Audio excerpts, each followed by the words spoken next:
I mean, we got action. And then you can cut it out whenever you want to, because it's like 2 minutes down there. Oh yeah. So let me know when you're ready. All right, ready, y'all? Yeah. Everybody got their drinks. Everybody got their drinks. I'm glad and bring the bag. I guess supposed to be taken care of. He bring it. Okay. Well, let's get it. Yeah.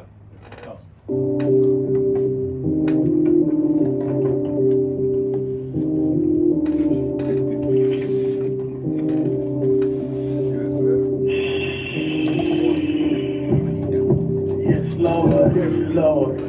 I'm here. I'm waiting. Yeah. That's how we talk to him. Wayne Head. Either they moving, shake it. Moving, shake it. Moving, shake it. Moving, shake it. Either they moving, shake it. Moving, shake it. Moving, shake it. Moving, either they moving, shake it. Moving, shake it. Moving, shake it. Moving, either you're moving, shake it. Moving, shake it. Moving, shake it. Yeah. 30 afternoon on the block, and shop really talking one side. Yeah, you know, motherfucking yeah, you know, everything, on the wall, on the screen, still rumbling in the south. There you go. Hey. That's how I keep it. That's how we do it this week, man. Texas 101 Jazz Movers and Shakers. Exactly. G Money is Mad Black. G-Money. We back, man. Yes, Back sir. for another week. Yeah, for sure. We're a little bit better than last week. Nah, man, we Yeah. getting there. Yeah, I know. Probably We still right. working out some kinks. Yeah. Yo, my little man playing football this year, man. He signed up for the football team. Which one? Yeah. Davian. You know, my other one is back. Oh yeah, that's Jersey. right. Yeah. Really? Yeah. I didn't see. To be honest, he's just like he gonna build transformers, like real live He transformers. Yeah. never showed interest in it, and Oh, shit. since my oldest, I made it my business Yeah. not to force it. Yeah. Whatever you decide to do, I just roll with you. Yeah. His main man, Hey. is like football. Yeah. So now he like football. So I'm Hey. like, okay. Got his pads yesterday. Yeah. It's supposed to be hitting today. I'm gonna Oh, say shit, huh? he ain't got to that part He, yet. got huh? that- he got the bear crawls, right? He Yeah. said, Dad, I need you to buy me some gloves because I'm getting splinters on the field doing bear crawls. I said, splinters?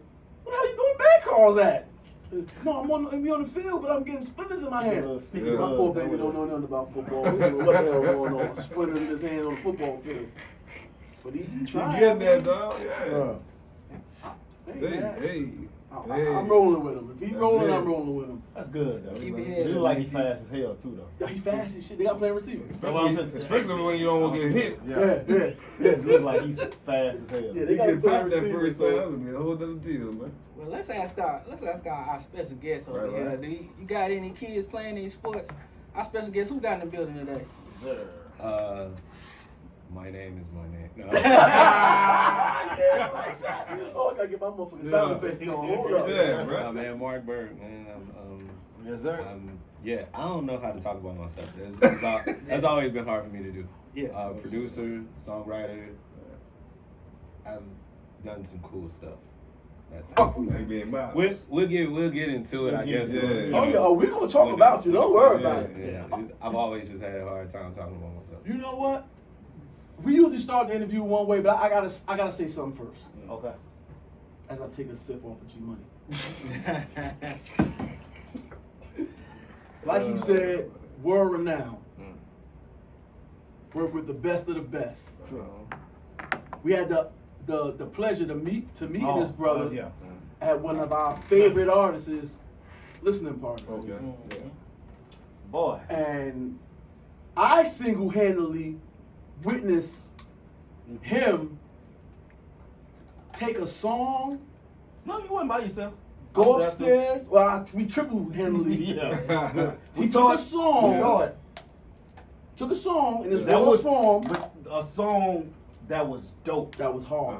That was hard. He took it in its rawest form, Yeah. took it to his studio for about 15 minutes, Yeah. and came back with some Oh, heat my gosh. that you wouldn't believe. If you'd have came, you'd Yeah. have seen that you ain't come. So I apologize. Yeah. Regroup. Yeah. Nah, that was Yeah. some. That shit was amazing. Yo, his name is his name, like he said. He does respect. Gotta respect what he do, and I'm gonna tell you, he showed his ass on what he do. And in saying that, I still think the other song should be the intro. I'm just saying. I still think the other song should be the intro. I'm just saying that's how I feel. Look, he's so twirling in the damn makeup. You didn't even hear what I'm saying. I'm trying to tell him what the cup is. Oh, Yeah. Yeah, that's Yeah. nice. Yeah. Yeah. He said he don't like to talk about himself, so we'll talk about the moment It's crazy. that we witnessed. It's like they took a brand new car. And then he added some. Ooh, Put a nitrous. Put a kid on that Yeah, he put a motherfucker. kid on Yeah, it. yeah. I'll for that motherfucking everything. Damn, that look like that's the same car. Yeah, he put a kid on that Yeah, motherfucker. he did. He did. Yeah. It was amazing. That shit was. How It literally took that shit, a dope ass song, to a super dope, phenomenal ass song.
So, the way we like to start our show pretty much, bro, is we like to ask our guests where you come from, where you was born and raised. Chicago, Illinois. Chicago, Illinois. Yeah. Heard stories about South Chicago, side, west Illinois. side. Originally Cabrini Green projects, then I moved to the west side. Okay. But I got family everywhere. Cabrini Green ain't no joke. So- wasn't no joke. Yeah. So through your lenses, tell us what life was like growing up in Cabrini Greens, Chicago, and then on the west side. Give us- Man, to be totally honest, it all seemed normal until you left. Right. Nothing seemed out of place. It just seemed like what was happening until you leave and then you realize like, okay, yeah, so that's not normal. Right. Yeah, it was what we saw and what we witnessed at that time was like crazy. Just to give y'all a little tidbit, just a little piece of what's in my book. Like I started the book out, like I witnessed my first, I saw murder happen when I was like 4. Yeah, that's not normal, bro. So My By- teeth living there. yeah. So by 10, you done numb to seen, that shit. you done seen it happen New 3-4 Orleans, times too, by yeah. 10. He And from New Orleans. by like 11, 12, you going to funerals for homies, and it ain't like natural causes. You just like, all right, you're an honorary pallbearer at 11, 12 years old. Right. But It's crazy. when you come up in that environment, you don't know that it's Right. not It's normal not until normal. you leave, and you like, oh, okay, life wasn't supposed to be like that. Listen to our upbringing, bro. Yeah. We normalize the fucking craziest Right. shit. Yeah, bro. we do. It's crazy. And we be unbothered. Like you say, 11 years old. You see a dead body. Quick question. Do you have family from Louisiana? I know I'm I'm sure I do. For the simple fact, Louisiana is like one of my favorite places. I got you. We'll get into why you like Louisiana. We gonna talk about it. Talk about this on record. This is not a problem. I got family that stays I'm- Chicago and Yeah. live in Cabrini Green. That's why Yeah, I'm pretty. totally All right, we might live in That's that. why you Yeah. throw it out. You got Yeah. Chicago and New Orleans. He New might Orleans. say my cousin. That's why you throw it out. why I evacuated for Katrina. That's where you was at? Yeah. And I was up there then. No shit. I was up there then, yeah. Wow. Hey, look at this, man. Family reunion.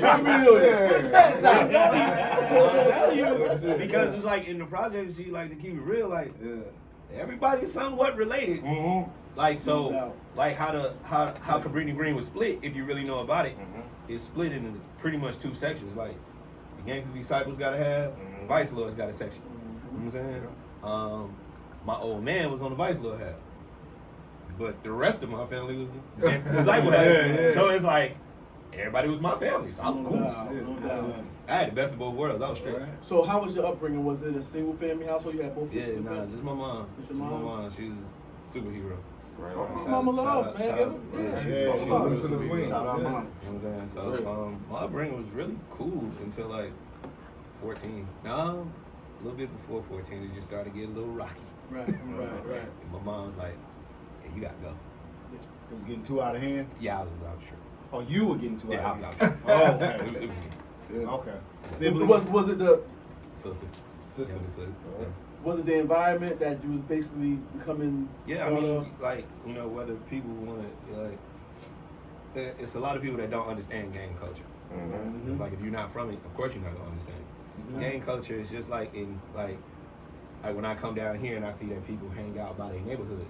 I was gonna say that. It's literally the same That's thing. all it is, right. And it's like, it's almost impossible to escape it. It's almost impossible to get out of it. So it's like, by the time you're like 11, 12, you definitely affiliated. And if you're not affiliated, the other side is going to affiliate you by who you with. Right.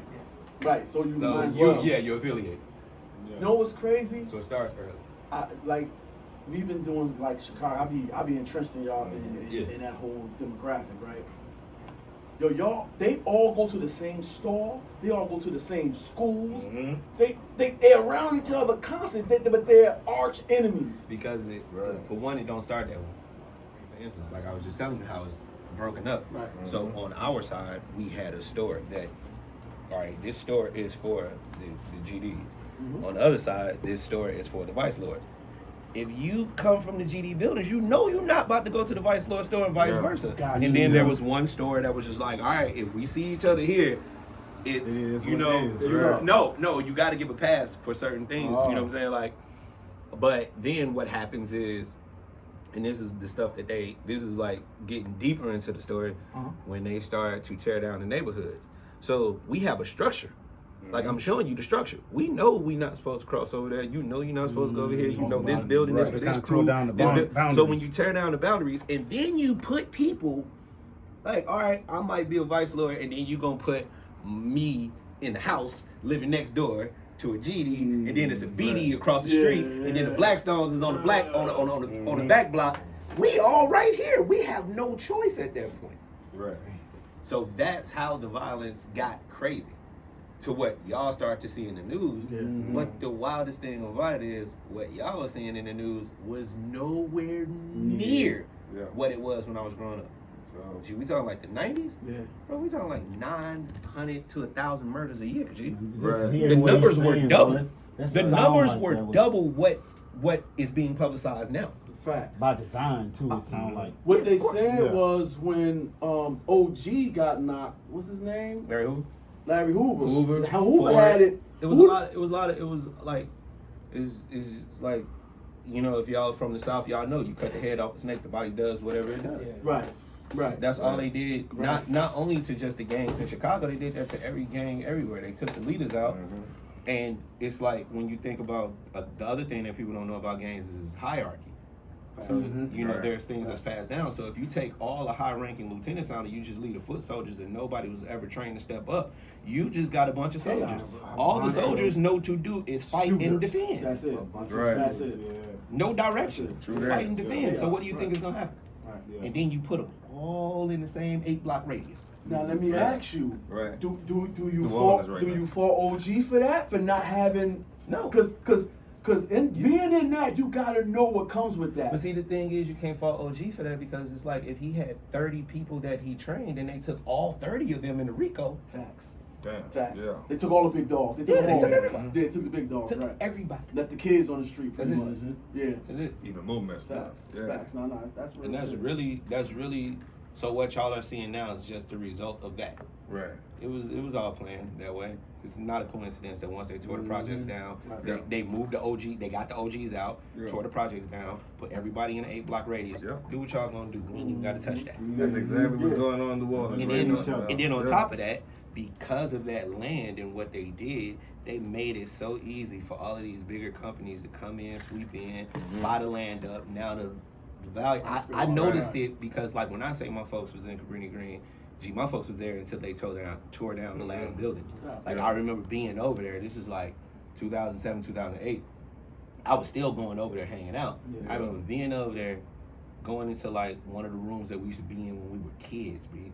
And I looked out the window and I'm just like, it was $300,000, $400,000, $500,000 condos literally across the street. That's some shit. And I was just like, Yeah. wow. Yeah. And I watched how we were so domesticated that we wouldn't even go across the street. Right. It's like, That's wild. It's like the whole world, how the world is moving over there. Everything that you want is across the street. Ain't that You so? can go over there and talk to some people and find out how to get it, but you will not cross the So street. conditioned, bro. Right. We'll be so That's conditioned. crazy, ain't it? Crazy. Yeah. So at one point did you move from Chicago? The mid 90s, my mom sent me to Augusta, Georgia, but I would go back like every break, like anytime it was a break, spring break, summer break, winter break. I was faking sick to make a break. I'm homesick. I'll go back for like a week. Yes, I'm outside. Oh, Mark, back in the hood. Yeah, I'm here for 2 weeks. I'm here for 2 weeks. Let's get busy. What we gotta do? Yeah. So Augusta was like a culture shock for you? Yeah. Oh, that was like Slow boogie. Yeah, slow boogie. No, it was like, all right, the other thing about Chicago, the most segregated place I've ever been in my life.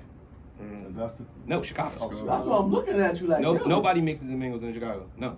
We weren't allowed to mix with the Puerto Ricans. Right. We weren't allowed to mix with the Mexicans. We didn't mix with the blacks. No, bro. Nobody mixed in Chicago. Segregated.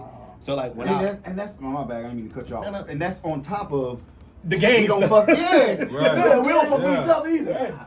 Bro, I'm telling you, when I moved to I Augusta, mean, your world like you is said, like this small. nah, your world is 3 blocks. Yeah. 3 to 4 block radius. Salute, Sumo. Like when I went to Augusta, like the culture shock was like crazy. Like that was my first time ever being in like sitting with white people.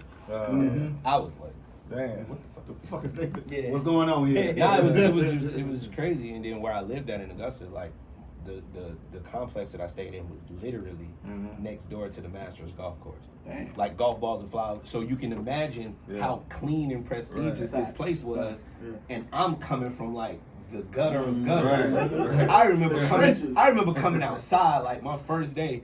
Like one was like, yo, you should go outside and, meet the kids in the neighborhood. I'm like, okay, whatever. I come outside and it's like I just see different races of kids and everybody's playing. Right. Thinking my PTSD was like, this too much fun for me. I don't know. Like Something's about to happen. Yeah, bro. Like I'm serious. Like it was that for me. Like I'm going like. Yeah. I wish my bro was here with me. He's here, but I wish he was here to like confirm the story. I never forget. It was like, yo, come outside and come to the basketball court. So I'm like, cool. We all go to the court. Everybody's hooping. They're like, yo, you running? I'm like, yeah. So it's like, you got to think about it, bro. These are the most innocent kids in the world. Everybody is hooping. They just having fun. Nothing major. Marco D. So I come to the court. So I'm just cooling. And the homies is like, yo, you gonna run? And I'm like, yeah. So they like, all right, bet. So I take my hat off and I take my strap out and I put the strap on. Whoa. The whole basketball court is looking like. You just hear that record. The whole basketball court is just like, yeah, so. Where's he from? I don't know if we don't foul Holmes. Don't foul Holmes. Let him score all the buckets. You know what's crazy about your stories? Is being that I was from New Jersey, so close to New York.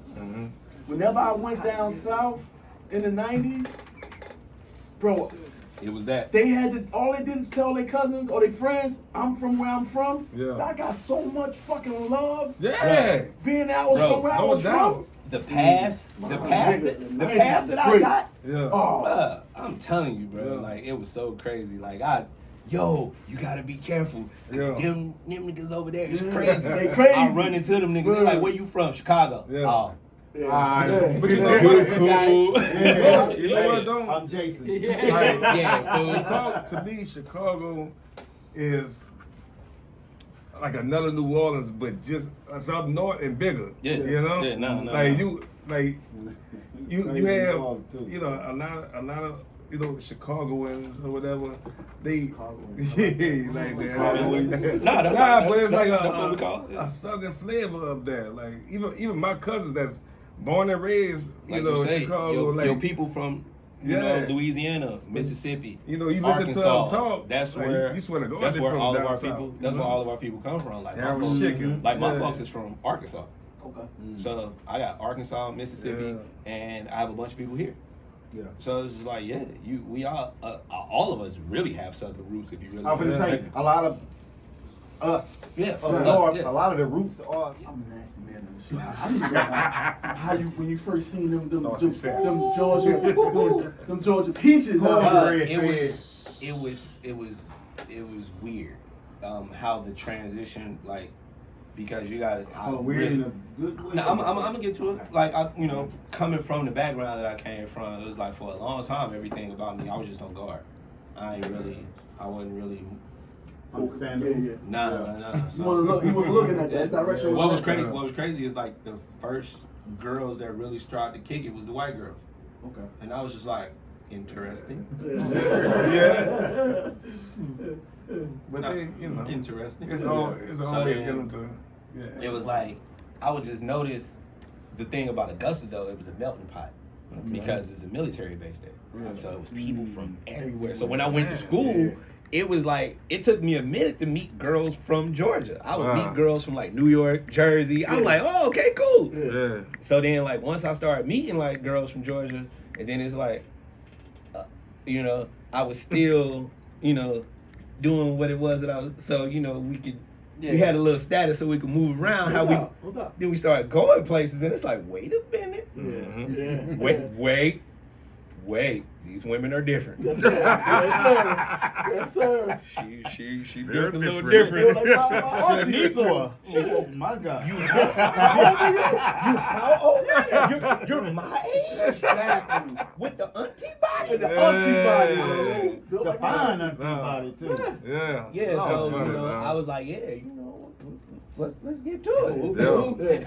Yeah, we was that, and then it was just like, all right, this just got fun for a while. Like it was outside. It was definitely outside having a ball. Yeah.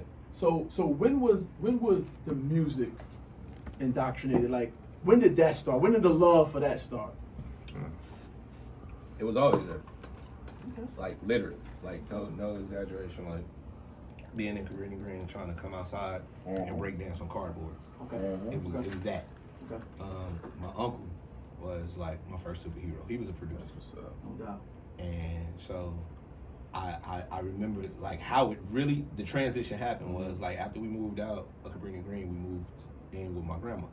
So my mom can get her foot, and we just had to get out of the projects. Like after the craziness, you just gotta get out. So we moved in with my grandma, my uncle was still staying in. And my uncle was like low key like the LL Cool J of Chicago. Like Ladies They in didn't love. love. Yeah, Oh, so- you know what I'm saying? light Start skin, licking my lips already. light skinned dude, nice build, waves. I gotta get that. You know what I'm saying? Gold chain. And what was You crazy? gotta get that. What was crazy with them is like he had a whole little rap crew, and they would do all of these talent shows, but everybody else that participated in talent shows at that time was rapping over instrumentals. Okay. They were the only ones that had original songs because he was a producer. Man. So he ended up meeting some older guys that was doing house music, and they let him start using the studio, and he just started tricking it out. So it was one day like he would bring equipment home all the time and leave it, and then he'll be outside, I sneak in the room. Sneak in the room. He had the techniques. Sneak in the room. Come on now. Look at that grin on his face. Yeah. Cause Like, I remember this one moment. He went outside, and I'm thinking he's gone. So I sneak in the room. He left the gold rope chain, so I put it on. No doubt. I'm in this joint with just like my pajama pants, no Yeah. shirt, Yeah. the gold rope, and the Kango is like on my head. Yeah. and I'm rapping, I'm bad. Oh. But I'm changing some of the words to fit myself. No doubt, no doubt. And Freestyle. I'm killing it. Yeah. And I turn around and this nigga's in the doorway. And I'm like, oh. They was a I'm setup. like, I'm not supposed to. I'm not supposed to touch your stuff. No. No. He was like, yo, you. He was like, you want to do this? And I was Word, like, man. uncle's- So he Yeah. took me to the studio. So my first time being in the studio, I was like 8. So you, but you So was he's an artist. So he's Yeah. rapping. He's an artist. Yeah. So what ended up happening is, of course, like I would go to the studio with him, and then being a kid, I'm like in there all day, and I'm like, dog, I just want to ride my bike, play ball. I ain't know. No, take- nigga, you said you wanted to do this. That's how he You wanna looked. do this. Hey, you wasn't ready for I ain't that. gonna be this hard, I man. wanted to ride my bike, Yeah. play ball, and chase girls around the neighborhood. That's all I wanted to do. So, then once we started, getting into the other stuff, like I was saying, like once you started hanging with the gangs and that, it all became secondary. I didn't really take it serious. And then moving to Georgia, one of the things was everybody knew I loved music. So my mom told my uncle, and he bought this little keyboard. It was like the worst keyboard ever. It didn't loop. Nah, it was worse than Cat. It didn't loop. It didn't do nothing. So, and I learned how to make beats on this. But the thing was, it was like the keyboard had like 6 banks. So you got 6 instruments. Yeah. But you had to play each one of those as long as you wanted the beat to be. It's like, all right, I want a 3-minute beat. I gotta do the drums for 3 minutes. Damn. I gotta play the piano for 3 minutes, and I gotta take the breaks when I know to take the breaks. I gotta do the bass line for 3 minutes. Gotta do the strings for 3 minutes. So you went to He started from the root. 1-on-1. So, needless to say, I made like 3 beats because I was like, yeah, I gotta go outside. I gotta Like, out 16 hours to make the 3 It's like, bruh, outside is calling me. Okay. And then it's like we just started moving around more and more, and we started meeting people that rapped and everything. Like, and not always rapping was just easy for me. So I started rapping in school, and people was like, "Oh, you can rap?" So then it was like, man, they took me to this guy. Everybody was telling me about this dude named Buck, and I'm like, "Who's this guy?" And I remember going to this dude's crib like one night. I had to be like 15, and my uncle's homeboy took me. It was like one night on some like 1 in the morning type joint. And they took me over to this dude's crib, and he was a dog. And I was just like, oh, okay, that's different. That's He crazy. put that work in. Nah, he was it. He was the truth. He was like, to be totally honest, like outside of like anything major that I had heard at that time, I can vividly say that he was the first person that I knew that had a sound. It was tried and true, and I was just like, damn, okay. So I just started like, in and out, in and out, in and out. Then everybody would rap, and then somehow or another, we got known for being like the best rappers in the city, but we had no songs. It was like people would like, it would be other people traveling through Augusta, you know what I'm saying, some street stuff or just coming through, and like, yo, y'all gotta battle such and such. Dudes up here that say they can rap. Yeah, I'm on the way. Relax. I've been waiting for this all day. Did you still have to go rope? Nah. I wasn't letting that go. And his Kango. Yeah, he definitely took Kango back. He bought me like some troop jumpsuits and all that. I was fly. I got a picture. I actually have a photo of me with the Kango and the Adidas jacket on. His jacket. It was, of course, it was like crazy. That's fly. So this is a producer question. Yeah. But we're going to get back to that. Yeah. And this is actually a me thing, because I thought about this. Can you be an elite producer without learning how to play instruments? Yeah. You at least got to know the theory. Chord progression. You got to just know what it means and know how it works. But can you be an elite producer? Yes. Because a lot of people get it misconstrued what a producer actually is. It's not the person that presses all the buttons. I was gonna say that. It's the person that puts the pieces of the puzzle together. Because Puff don't turn a knob, push a button, Now Puff gonna turn some knobs. but he is the ultimate producer. I mean, to be all the way fair, look at, and this is the one time I'm gonna say something about myself. When you look at all my credits and my accolades and even listen to my music, gee, I can't read music. I can't play an instrument. You can't play instruments. Well, I saw you on the drums on your IG. That was just, I just tried that. That was me just picking it up trying. No, I can't play an instrument. A lot I of mean, producers can't though. I went to play the violin when I was younger, but that was like for like a year. Nah, like as far as like being classically trained on the instrument, nah. I just know what it's supposed to sound like. But you hella fine for what you do know how to do. Yeah, I just know what it's supposed to sound like. And I don't know. I didn't know the answer to that question, but I know if you get one of them artsy, Juilliard type of dudes that went to type school and all, they'll tell you that something like that. But what's crazy is, I heard. But- I heard. but when That you part think right about there. those guys, and this is no shade to musicians, but a lot of musicians, and they'll tell you this, bro. There's a lot of musicians that don't make good producers, for the simple fact that their whole training is in a box. You're restricted by what you can think about. Like when you're a piano player, when you play one chord, you know that this chord is supposed to technically come after that. Right. I don't care what's supposed to come after that. Mhm. All I care is what feels right. Right. It's been times with me and my homeboy, one of my homies, he's a piano player, and I'll do something, and he'd be like, that chord was so wrong. I was like, but it felt so right. See, That's how I You do go it. off of feeling. it's interesting that you say that because that's why I say Trey Rod should have had the other song on the intro because they felt right. That's No, how. no, it didn't. I I was right. I was right. Real talk. That's what she- That's how I DJ. Like people be like, man, you know beats, bars, and phrases. I say, no, I know dropping it on the one, and I know if I'm train wrecking, that ain't when to drop. So in my head, it automatically goes together. Before I play two songs together, in my head, it already meshed.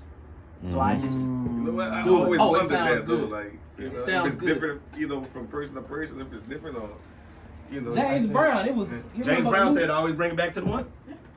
And see, that's I ain't- like I was catch that. speaking of what you were saying, Sal. I was told that you have to learn piano first Yeah. I mean, before becoming a producer. Because I went to school for a little bit for music arrangement, and I went through the music theory, and I took piano lessons. I didn't stick with it. Y'all see? It's like obvious. But I was told you have to learn the piano, chord progression, and all that to become a producer, a music arranger. So I just picked it up and ran with it. I ain't never even read a manual before. That's what I'm talking about. Like, Run it up. ever. I've never looked at a book, a manual on a piece of equipment. I just pick it up and sit with it. I'll sit with somebody that knows it and teach myself. but So he you got just sparked he has something. an ear for it. No, you just sparked something. That's out. really where Yeah, it's at. but But you know what? You It's just the sparked ear. something to me. You know, Drumline was a true movie. That was a real movie, but about the dude. He couldn't read music, but he was the illest drummer in the world. That's crazy that you He say got that. a different ear. He had a bro. different ear. But like I He said- wasn't in the box. His Yeah, shit you- was just yeah. like. Once you out of the box, it is like I say, it's important and it's good to know music theory. You're supposed to know why and the how, but you don't have to know how to do it yourself. That's important Like, too, the I music know. theory. Do I know my keys? Yes. Do I know chords? Yes. Do I know certain chord progressions? Yes. Do I know that certain things can't happen or shouldn't happen? Yes. But I throw all that stuff out the window when I'm creating. I don't care what's supposed to and what should happen. I'm gonna do what the fuck sounds like it should happen. Okay, but how did it get that way? For me, Yeah, because like they say, you're supposed to be this person that knows all these instruments to know how that's supposed to go with it. Like if I get on the piano right now, it sounds like dog shit. I mean, it just came from. So that's why I'm asking, how do you know what sound goes to that next sound? It just. Feel what I'm saying? Because you don't know the chord. I don't know. You don't know Literally, the chord progression. Yeah. Right. How you know The that? repetition. Okay, That's let me what put that- sound good behind. Trial and error. Yeah. That's dope. That's dope. You just gotta That's try. dope, bro. Yeah. That's dope. I know if I hit this chord and I hit that chord and it don't sound right, I was like, all right, now I'm gonna try another chord after that. Yeah. Right. Oh, that's a Yeah. little cringy. But that one's kind of smooth. So if I do that, and then like I say, knowing music theory. Once I started learning the theory, and I started learning, all right, the 1, 3, 5, and the 7. I was like, okay, so if I hit this key, the third key after this one, and the fifth key after that one is a chord. Oh shit! So if I hit this key, 1, 2, that one, boom, nigga. The light came on. Yeah. 1, 3, 5, 7. Well, I like 3, 5, 7 too. They had that. Once I learned that, Once I figured that out, it wasn't hard. Right there. 702. Once I figured that out, it wasn't hard to find a chord. And once you can find a chord, like I remember this guy was telling me like about guitar. He was like, "Dog, it's only 6 chords." Same thing with piano. It's 6 Didn't strings on realize the that, guitar. yeah. Right? And I was just like, I ain't even thought that's that. it. Yeah.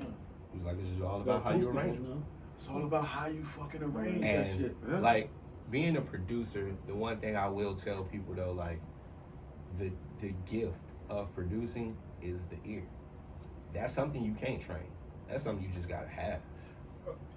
Speaking to that and off of what he said, how do you know when you have the perfect beat? Because you know sometimes we can overanalyze. You know what I'm saying? We can tweak a little too much, or we can not put enough in it. How do you know? Oh, this is it right Me?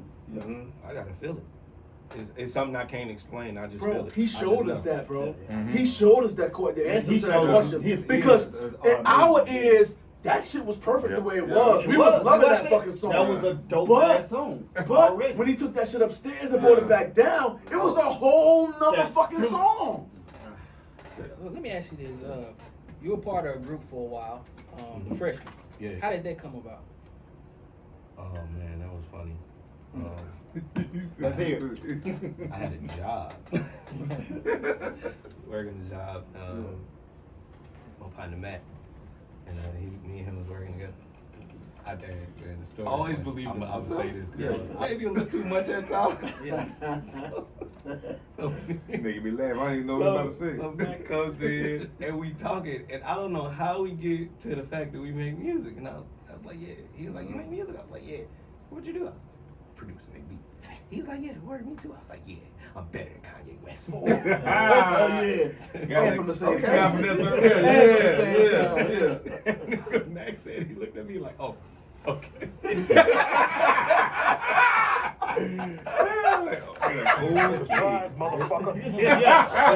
It's either So he's full of shit or I Or like that- him. yeah. So also at this time I was rapping.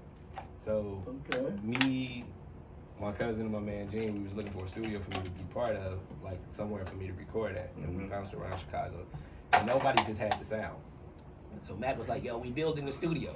So the same way he was looking at me for saying I was better than Kanye, he was like, yeah, me and my brothers building the studio. I'm looking at him like, yeah, I ain't nigga. So they build the studio. And he goes, yo, we got the studio built. You should come over there. All right, I'm gonna be over there this weekend. Look at that look. I did that shit every week for like 3 months. It's like, yo, I'm gonna come this weekend. I'll be there this weekend for real, man. I never went. So it was just like one day, me and my cousin, it was like, all right, I had these records I needed to record, so we slid and and we recorded, and the vibe was just great. And so me and my cousin in the car, and we like, that's where we need to record from now on. I didn't know that they were having the same conversation, like, hey, we need somebody like him around because he just knows what he's doing. Yeah. And then I called him and I'm telling him, I was like, yo, we just want to start making y'all spot our hub, just, you know what I'm saying? He was like, yo, we literally were just listening back to the songs, like, yo, this is crazy how he came over here and did this. Like, yo, you just need to be part of the crew. So we were like, all right, bet, well, whatever y'all need for the studio, just let us know, we'll pitch in. And that's how that started. And we were actually, I was an artist still at that point. And then my man Mac and his brother were a duo. Mac and Jay, they were a group. And we had another homeboy named Penn. He was a solo artist. So we just all like jammed out being a collective. So then Jay was like, nah, I'm gonna just focus on the mixing and engineering. So then that left Mac solo. And Penn was already a solo artist doing his thing. So me and Mac, it was like we were having a meeting. I promise you this is exactly how it happened. Because, you know, talking about my upbringing and the stuff I did and what I was into, the homie Mac was like polar opposite. So one day we were having this meeting and Mac is like, yo, he was getting his gear ready to go snowboarding. And we looking at this nigga like, And I'm the most hood nigga out of the crew at the point. I'm like, wait, what y'all? We were in Chicago at this point. Chicago. So I'm like, niggas on snowboard? like, niggas actively want to play in the snow? So I'm dead serious. This is exactly how it goes. And I sit back and I go, he snowboard. And then I was like, I sell snow. We're the odd couple. Me and Mac looked at each other like, oh shit, nigga. We became group. Yeah. So after becoming a group, it was like, all right, cool. So what we would do is like, if I had a show, I would of course bring Mac. But then I started I was like, yo, we need to start intertwining this so everybody can come out. So me, Mac, and Penn decided to do one record together. So it's like whenever I had a show, I would do this song and bring Penn out and let him rock like a song. And then he would do the same for us. Like whenever he had a show, we'd do the one song, bring us out, let us rock. So then it's like people start liking that one song more than everything else. So we was like, let's do a mixtape. So we all became a group. And then what we started to do was the group's name became Project Fresh. And everybody centered around the group were the freshmen and the fresh girls. So we just referred to ourselves as the freshmen when we were on the production half because we were doing our own beats at the time. Right. So we just took the name and ran with it. Were the girls from New Orleans? No. There you go. No. I'm just trying to figure out why you like we New hadn't Orleans so much. we hadn't hit New. Okay, so we gonna bounce around a little bit. All right, so New Orleans, like for one, man, I love seafood. That's like my thing. I love spices. It's a lot of I love spicy spices and seafood in New Cajun. Orleans. So that's another one of my things. Yeah. So, doing things in life, I have been through New Orleans a couple times, but I never really got to enjoy it.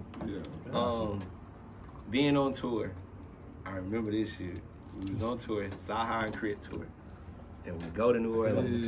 And what was crazy about the New Orleans stop is, so on show day is typically like if you get in the city, you sound check. Well, after they set up, you sound check. And after sound check, you have nothing to do until the show. So we get to New Orleans and they're like, we get there like 5 a.m. So we had that whole day free. We had the whole next day free. And the day after that was show day. So we didn't have anything to do except sound check for 45 minutes. It's a lot to do. So that means 2.5 days we were free. Dog. After the end of them 2.5 days, I was like, fellas, I was like, I'll meet y'all in the next city. They're like, you're not riding the bus? I'm gonna fly. I'll meet you guys. And to that, like going back to high school. So another thing about being in Georgia is culture. I learned different cultures because before, like I told you, I'm living in this 4-block radius, this box. Oh no. So I remember this kid come to class because I was so ignorant to everything. Because I'm like, I'm really in with him. This coach, yo, you heard the Juvenile shit? Yeah. You listening to some kids rap, bro? Nah, the Juvenile. You listening to some kids. So you want me to stop what I'm doing to listen to some kids rap? Nah, nigga, what the fuck are you talking about? So he played shit. And at first, I ain't even gonna sit here and hold you like, I didn't understand the shit. I'm like, the fuck is this? So then it was one day, I listened to it again. I was like, oh, this nigga cold. So then he was like, yo. I was like, hey, bring that shit back to school. So the nigga brings the tape. And he just lets me hold the 400 Degrees tape. Fire. Super classic. I was like, what the fuck is this? But the precursor to me loving New Orleans from that aspect was Mystical. I was a Mystical fan. I was a Mystical fan back in like 94, 93, 94.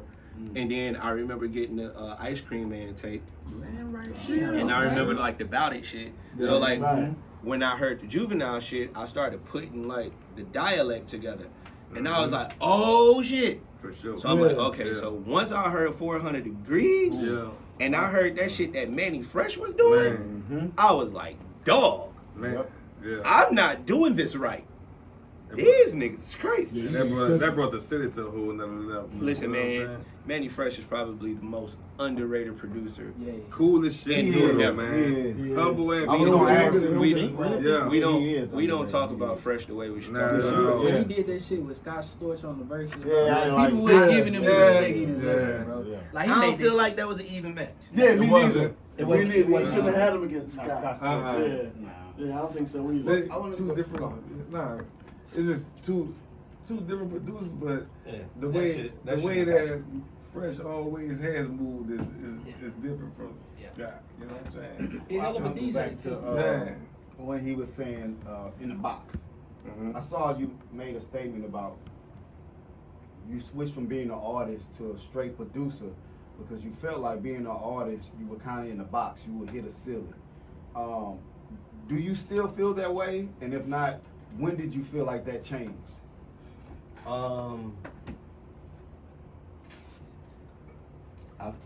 I would feel like that about myself, only because I can't sing. Mm. So like if I had any type of vocal ability, I wouldn't feel like I had to be in a box as an artist. Okay. But only because I don't have vocal ability do I still think that box exists. But it didn't change until I started learning more about music and just seeing people take the ceiling off of what we thought music was supposed to be. Mm-hmm. Like the The more lines are super like, blurred now. like the deeper that you get into it, the more that you see that you can accomplish. You like, okay, wait a minute, I didn't know.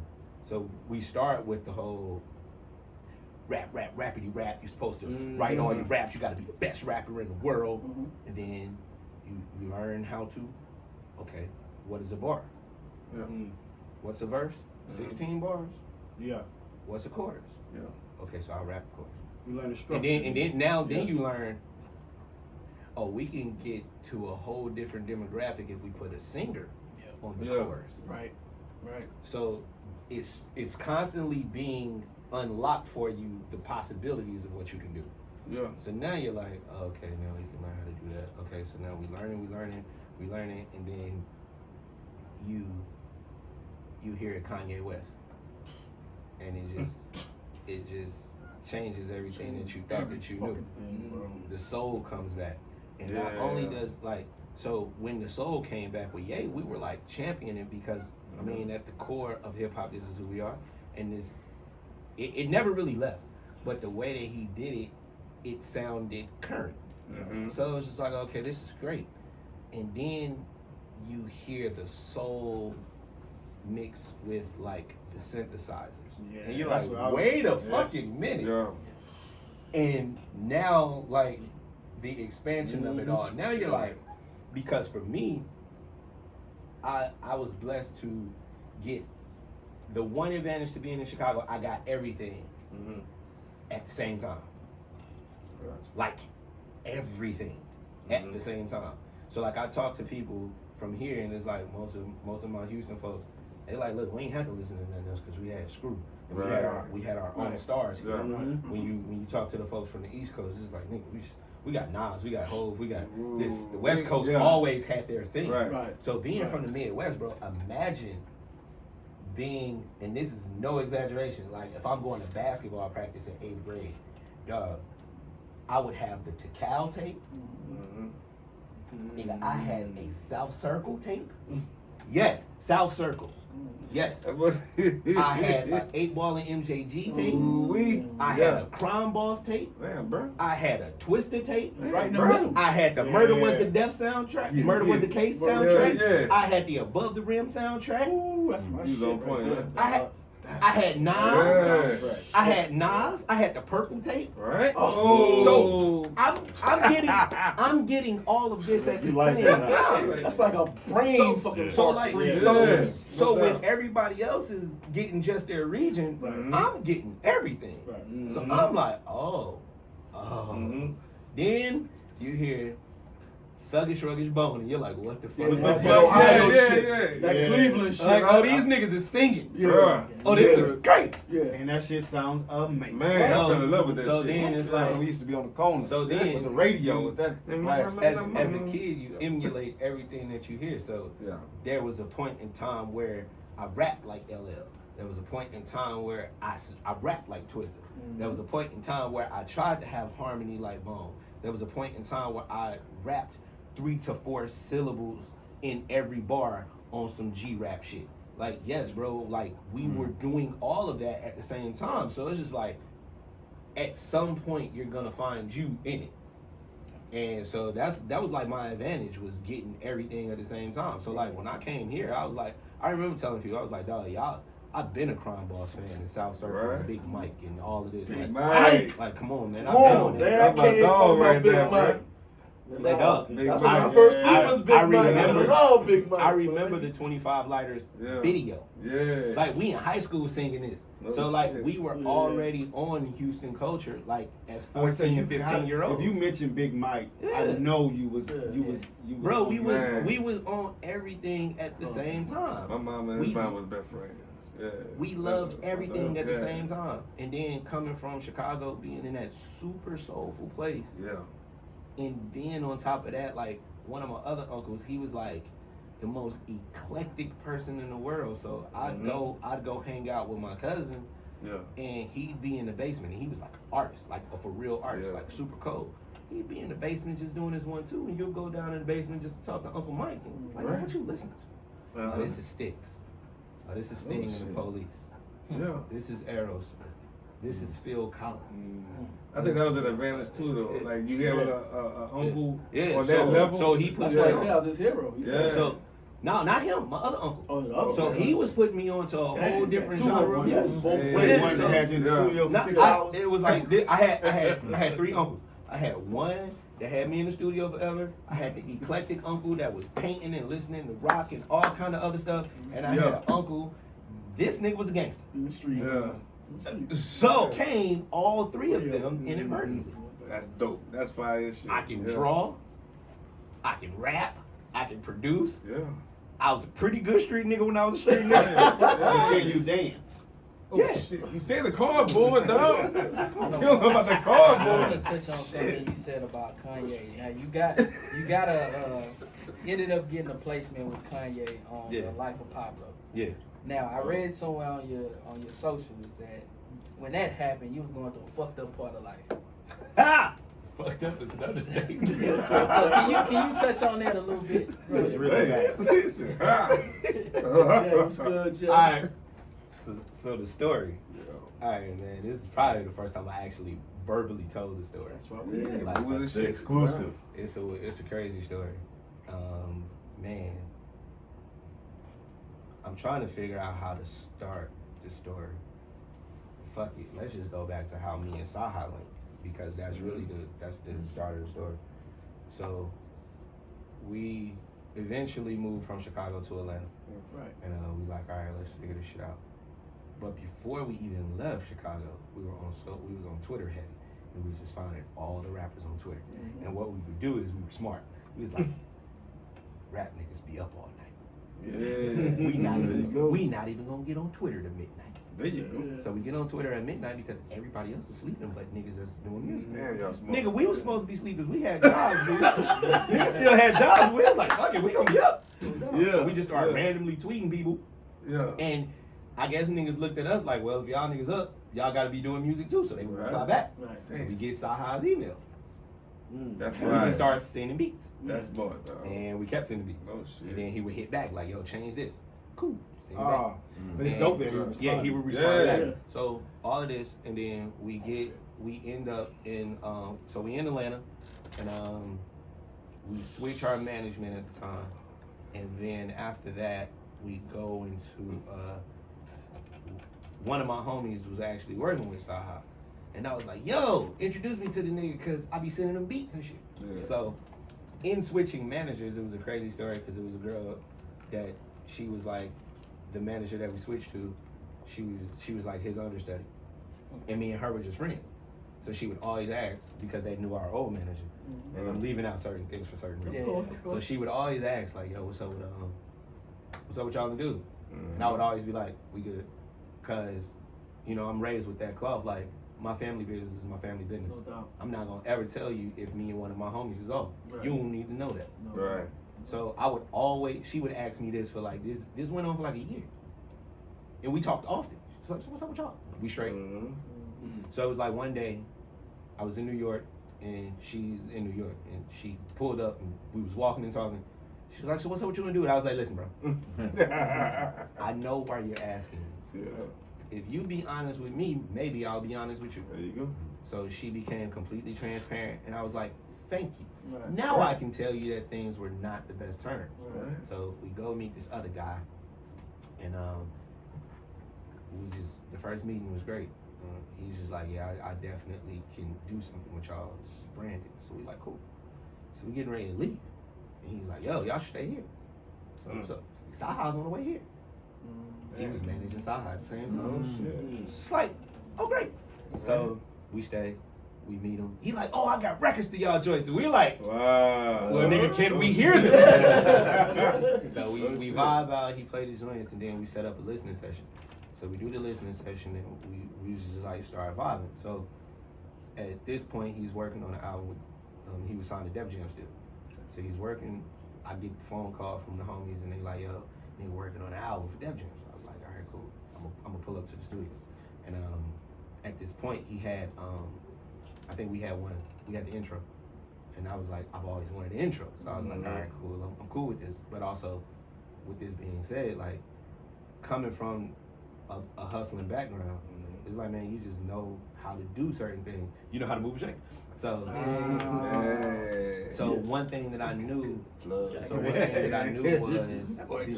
the importance of being in a room. So I had my 9 to 5, and shout out to my manager, she was solid, because I would leave work early every day. I wouldn't take a lunch break, and I would leave, because they had the studio booked for like 12 hours a day, 5 days a week, for like 2 months, working on his album. And that's important too, though. So, because you got some jobs like, I don't give a fuck about that hippity hoppity shit you So- gotta do. She just So want what to was- kick back, that's all. So what was cool was the studio that we were working out of was literally like maybe like 8 minutes from my job. Oh, shit. So I was dipping out every day, just No going to doubt. the studio, because I'm like, I know the importance of just being in the room. Right. So being there, I think we went from the intro to 5 records. Wow. Just because I was That's there. awesome. And I just kept playing stuff and making stuff. Now, it gets even crazier. So I don't know what happened between him and his old producer, who was also his tour DJ. But the way that Saha looked at it was like, all right, such and such was a producer. He was my DJ. Right. Byrd, you're a producer. Hey man, I need you to DJ my show. And I'm looking at this nigga like, I You ain't never DJ'd DJ that. my like, nigga, I don't. No, Byrd, you could do it. And I'm looking at him like, no, I can't. I don't want to say yes and get up here and fuck the whole show. Right. Nigga, the whole crowd gonna be looking at us like, what's wrong with you, nigga? So,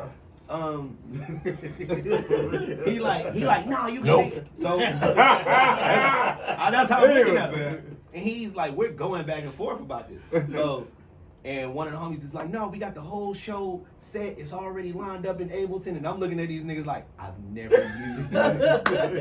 Don't know how to fucking use it. I don't use it. Yeah. So, no, you can. Everybody's like, no, you can do it. I'm like, wait a minute. I ain't no damn producer in here. What the fuck you niggas don't do it?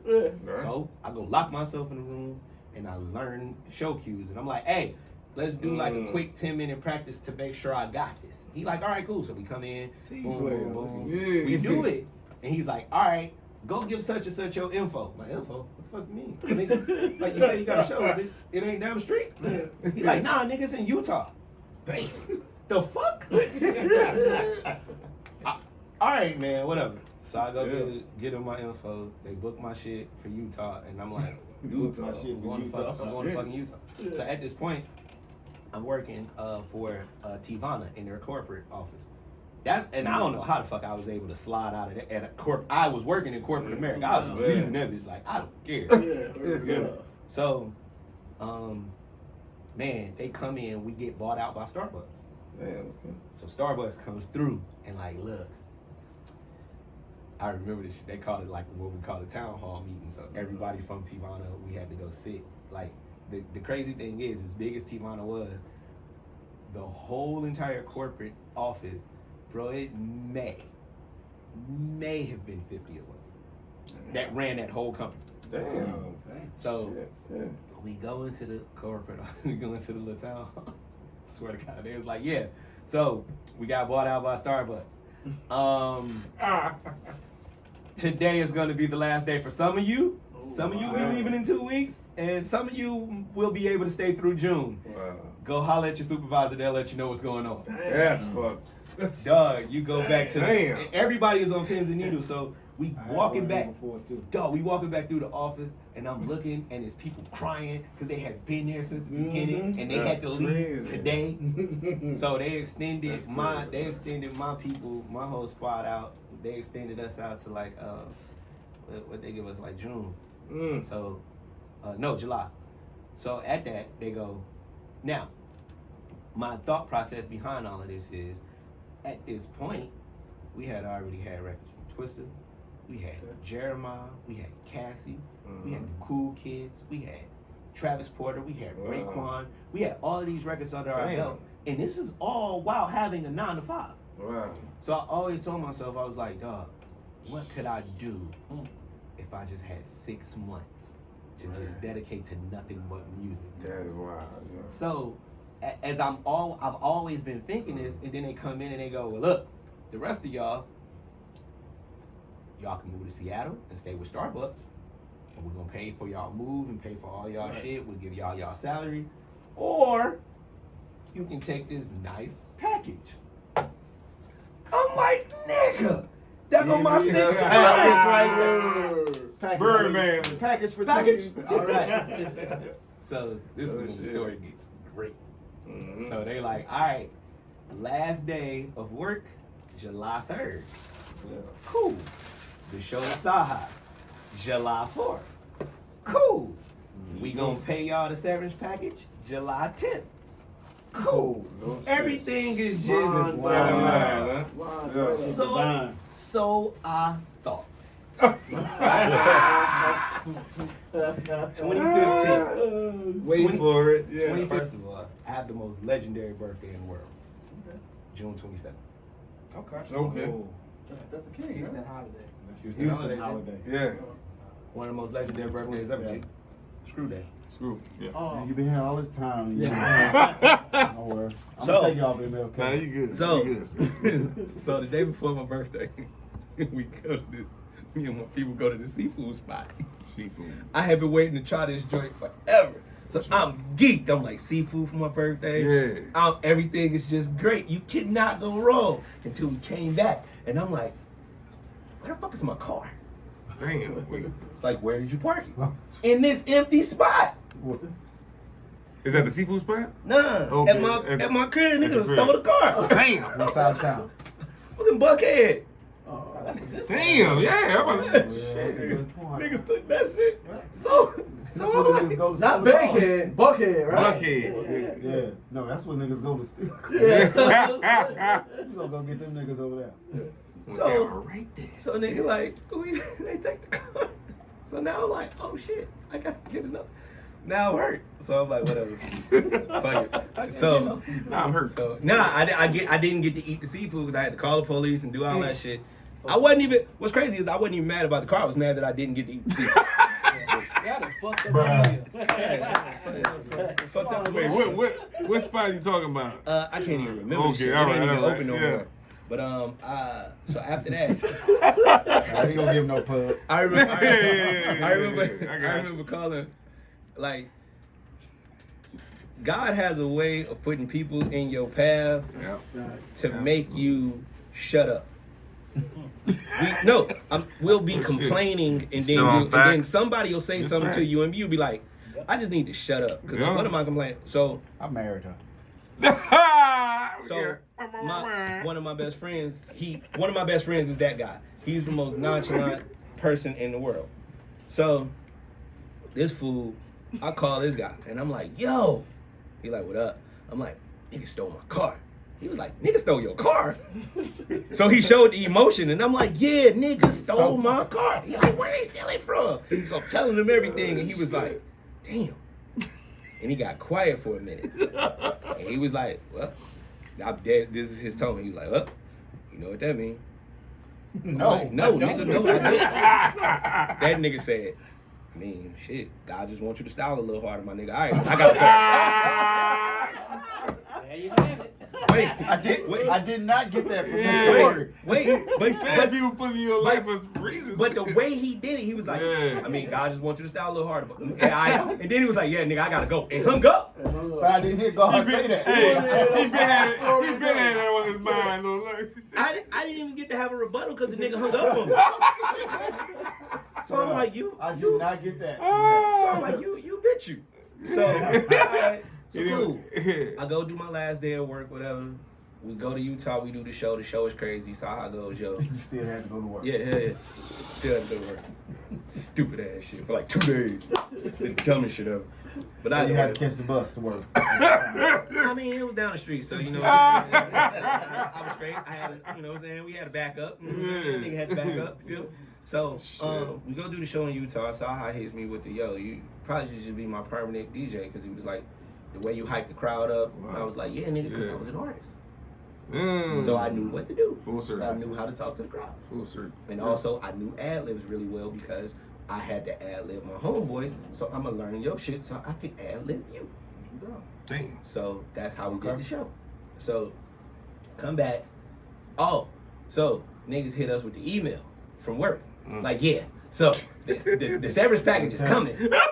But it was but niggas hit us with the we gonna tax it by 40%. Damn! On time. On time. Holy shit! Oh, damn, boy. Damn, boy.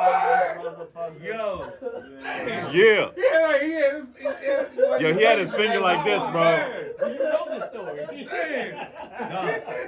No, they hit us with it. They taxed the shit about 40. Wow. Then on top of that, Damn. Wait. Hold on, did they send it through California? Damn, oh shit, huh? wait, it gets the story keeps going. He's so shit. So nigga like after that, $200. after that, you get the email from the crib, and they on some rent increase. Bitch, y'all could not increase my rent if somebody stole my car from a gated community. That was a lie. I will do no such thing. So now you got. It was a little bit fucked up. Then you. Yeah, man. Oh no, y'all. No, we're just getting started. Damn. God damn. So I just read it. Surprise, motherfucker. So after this, now it's just like moving from over here because y'all niggas trying to raise rent, and I was in a gated community, and niggas stole my car from a gated community, and y'all trying to raise my rent. That boy, It's a broken gate. So bounce out, go get another car, had to move. Woo! So moving. So now I'm like, it ain't as much money as I thought it was gonna be. This might give me a couple months. So I thought. Damn. So I thought. Moving in. I remember carrying the box up the stairs, moving to the newer crib. I got an alert from my bank. Oh shit. Nigga, my account was at zero. Good. Yeah. Sauce and Savage on it, boy. God damn. Shit was at zero. Oh shit. Previous debt wiped my whole shit out. Damn. So now I'm like, This damn. was a negative zero. Now I gotta go back to work. Was your check direct deposit? Yes, that was it. That was it. It was gone.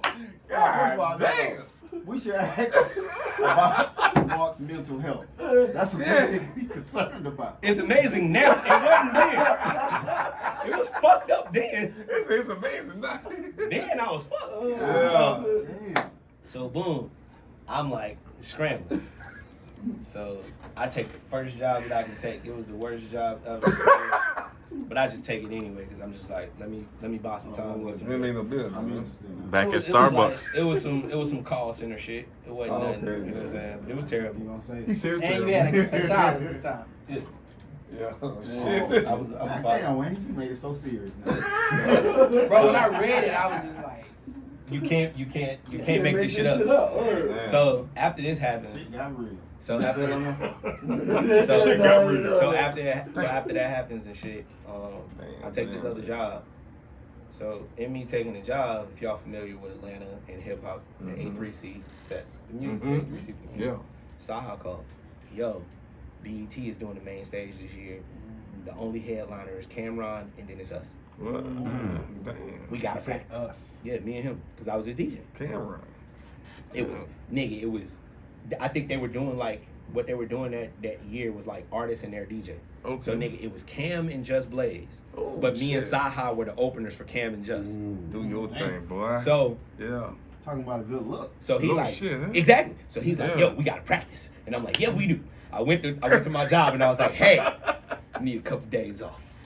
It was yeah, like, we do. nigga, no, you don't. You just started last week. Okay. So me Yeah. and me, I'm like, I'm not missing this. Yeah. Nigga, I call in sick. Yeah. 3 days straight. That's Dying. Fuck. Oh, What you did gonna you do? have sick time at the time? What you gonna do? 3 days. it. So we do the show, we kill the shit. Like, it's That's crazy. what's There's up. footage of this shit everywhere too. Like, you can still Oh, find that shit. shit. We went ape shit out there. That's what's up, bro. Go back to work. Come in. I'm sorry, y'all.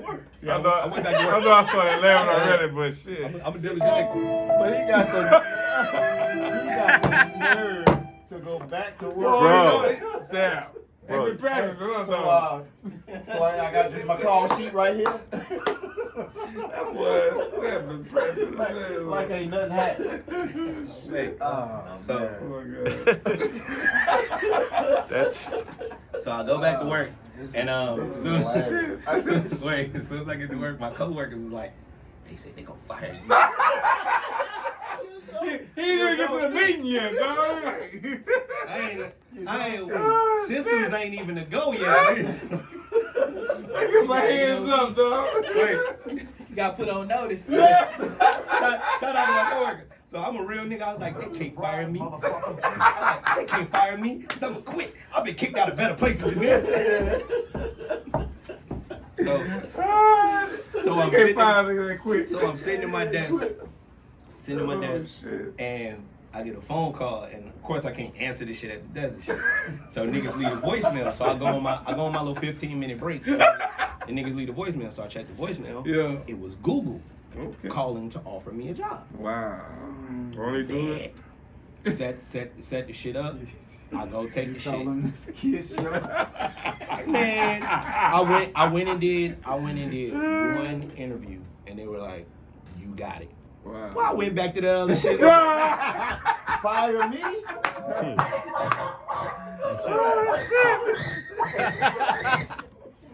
Like, yeah.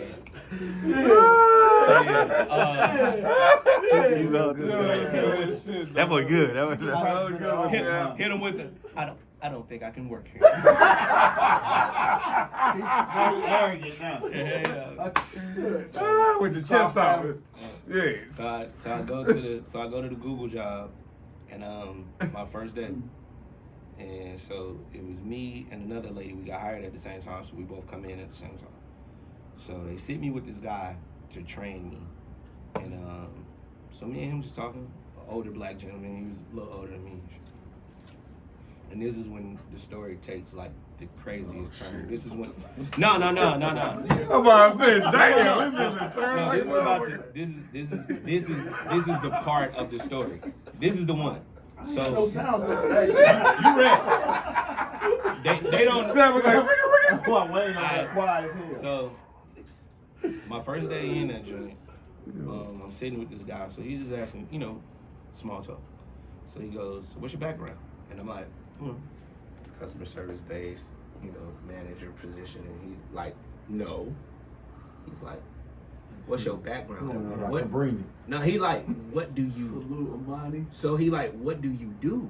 And I'm like, fuck you mean, what do I do? And I'm like, nigga, you the feds? I done shit we can't talk about this. No. What do you do on the side? So Holmes tells me, he's like, look, I'm a level with you. Yeah. He's like, when you and that lady walked in today, he's like, I took one look at her. And I said, yes. I took one look at you. I said, no. He was like, you don't belong here. Wow. And I was low key offended. Man, that'd be a big But thing. then he was just like, whatever it is that you do, your spirit was too big to fit in this building. Wow. Wow. That's yeah. And I was, That's a real shit. and at that moment it was like, I don't know if any of y'all have had this moment where you know you're supposed to do something, but you don't do it, and you just hard-headed.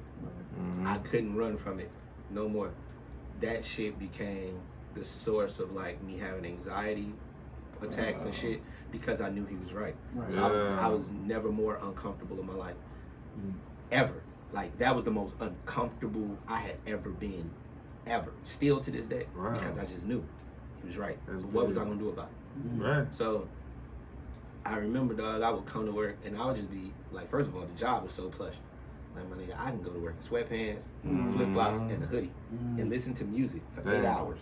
And I was getting paid. And we talking, this is 2015, and I was getting paid $27 an hour to do that. That's what's what's up, up, bro. You Shit. probably was making some money. On top of having the Google email, where I could, like, I had discounts to everything. Nigga, I had cable, phone bills, car insurance, nigga, anything. Like, oh, you work for Google. It's on us. That's what's up.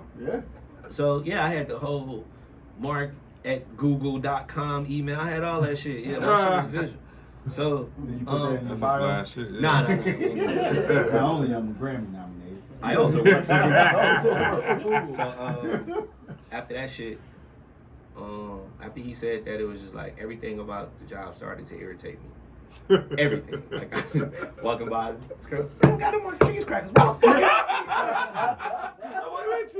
I'm mad as hell about the cheese crackers, and I don't even eat cheese crackers. Why was this irritating? Yeah. So one day, I started freaking out, like really freaking out, sitting at my desk, and I just started crying. And I'm like, what the fuck is this? Anxiety. Yeah. But I didn't know what it was. I was just freaking out. So I went to my car to get some air. I sat in that car for 2.5 hours? Yeah. And I did everything.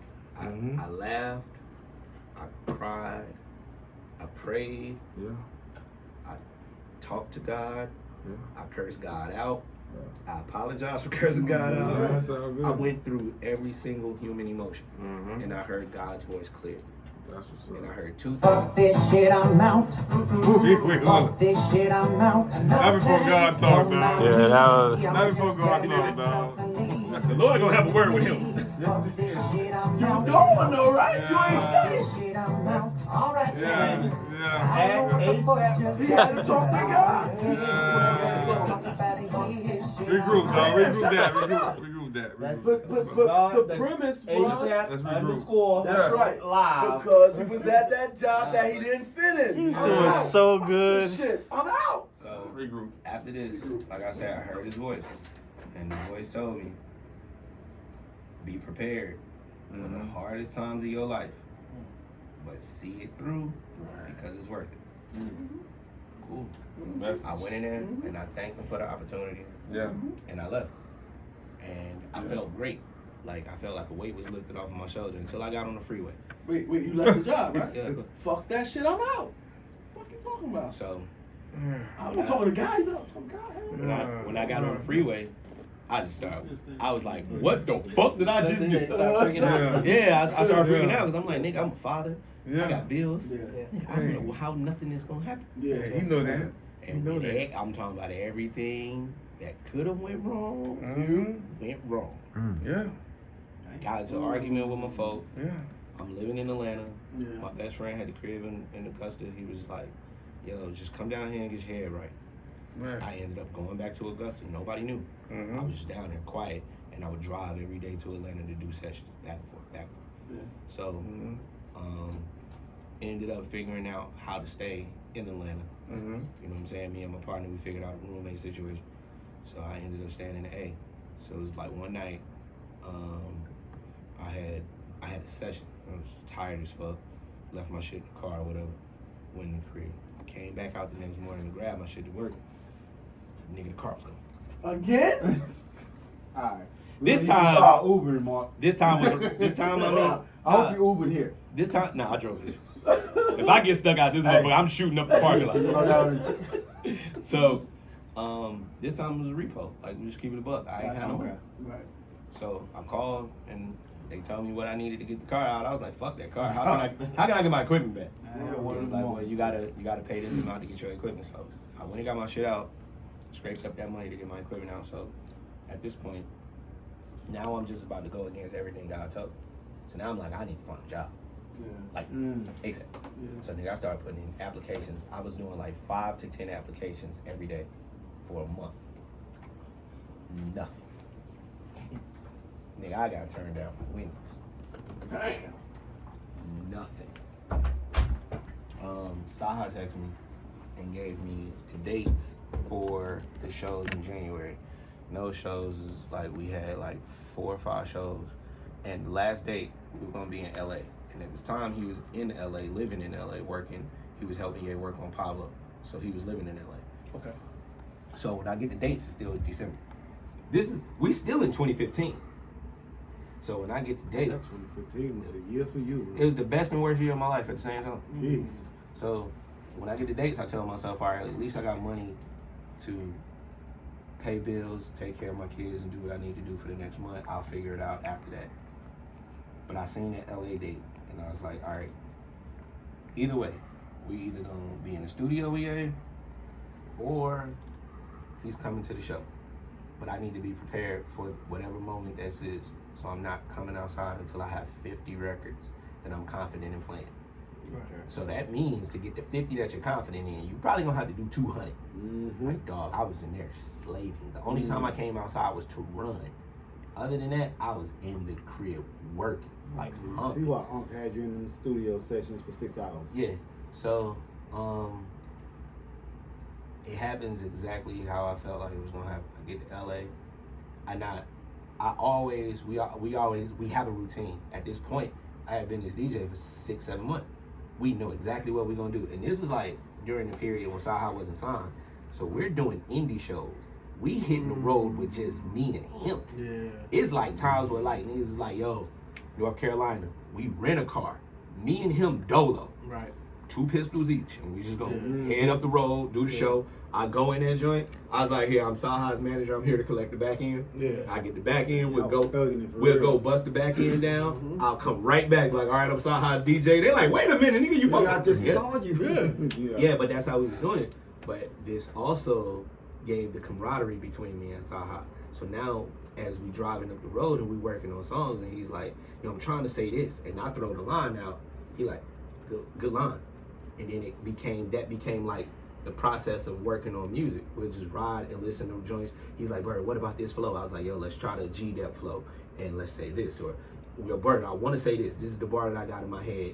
And I'll be like, all right, clean it up like this. All right, cool. And we just started bouncing ideas, and this became me and Saha's entire process for creating music. No doubt. And so with that being said, we fast forward to that day. I tell you, I know my itinerary. We have a whole plan, especially when we flying in. When we fly in, we land. Same time, me and him are always on the same flight, because it's like, nigga, if the artist ain't there or the DJ ain't there, the show ain't happening. So we need to be together at all times. Right. So we'll typically fly in, we'll go straight to the hotel, chill, sound check.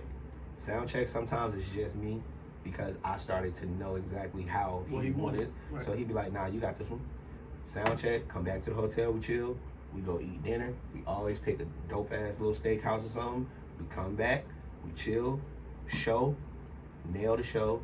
Whatever little joint we want to do afterwards, strip club, after set, if he get booked for one, cool. We're on the first flight out. It never changed. That is always our thing.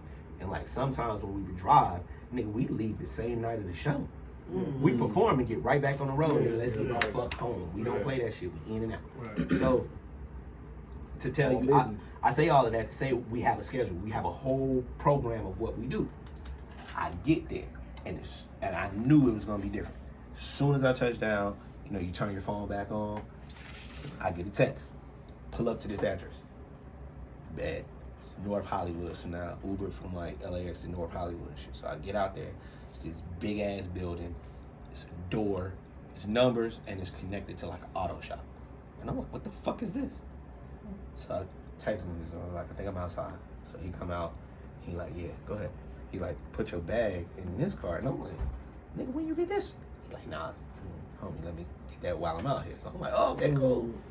I'm not even thinking that I'm where I am. I'm just, whatever. Let's get to business. Right. So we go in, security stop. It's like, yeah, sign this form, give me your phone. Nigga, what? Oh yeah, it's definitely serious. Yeah. Saha hit him with, nah, he one of us. Security, give me my phone back. Okay. So, well, just sign the form. All right, cool. So as I'm signing the form and shit, and again, I'm still not paying attention to it because I'm like, I'm so focused on the work, what we gotta do.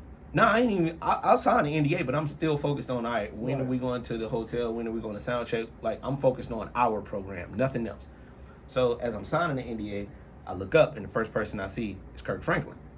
And, Oh, wow. And then I started cracking jokes, because as y'all, I've been cracking jokes all day. I look at this nigga, I was like, what the fuck are you doing in the studio with him?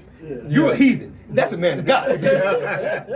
So, shut up. I'm like, no, I will not. So we cracking jokes and shit. We go in the back room. Yeah, no idea. So we go in the back room and we just cooling.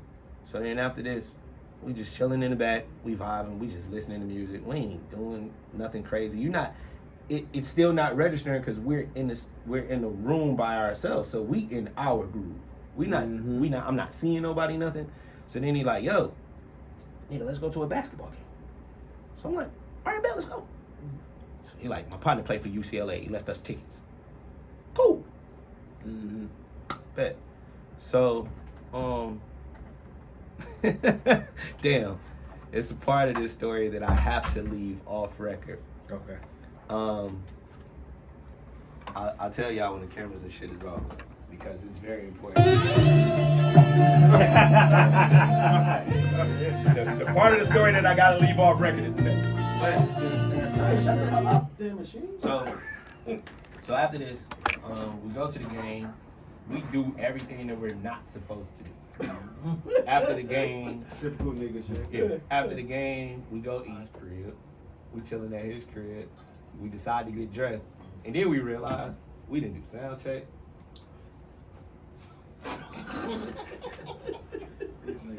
No, nigga, Fuck it. no. They done fucked up y'all whole program. They just having a good time.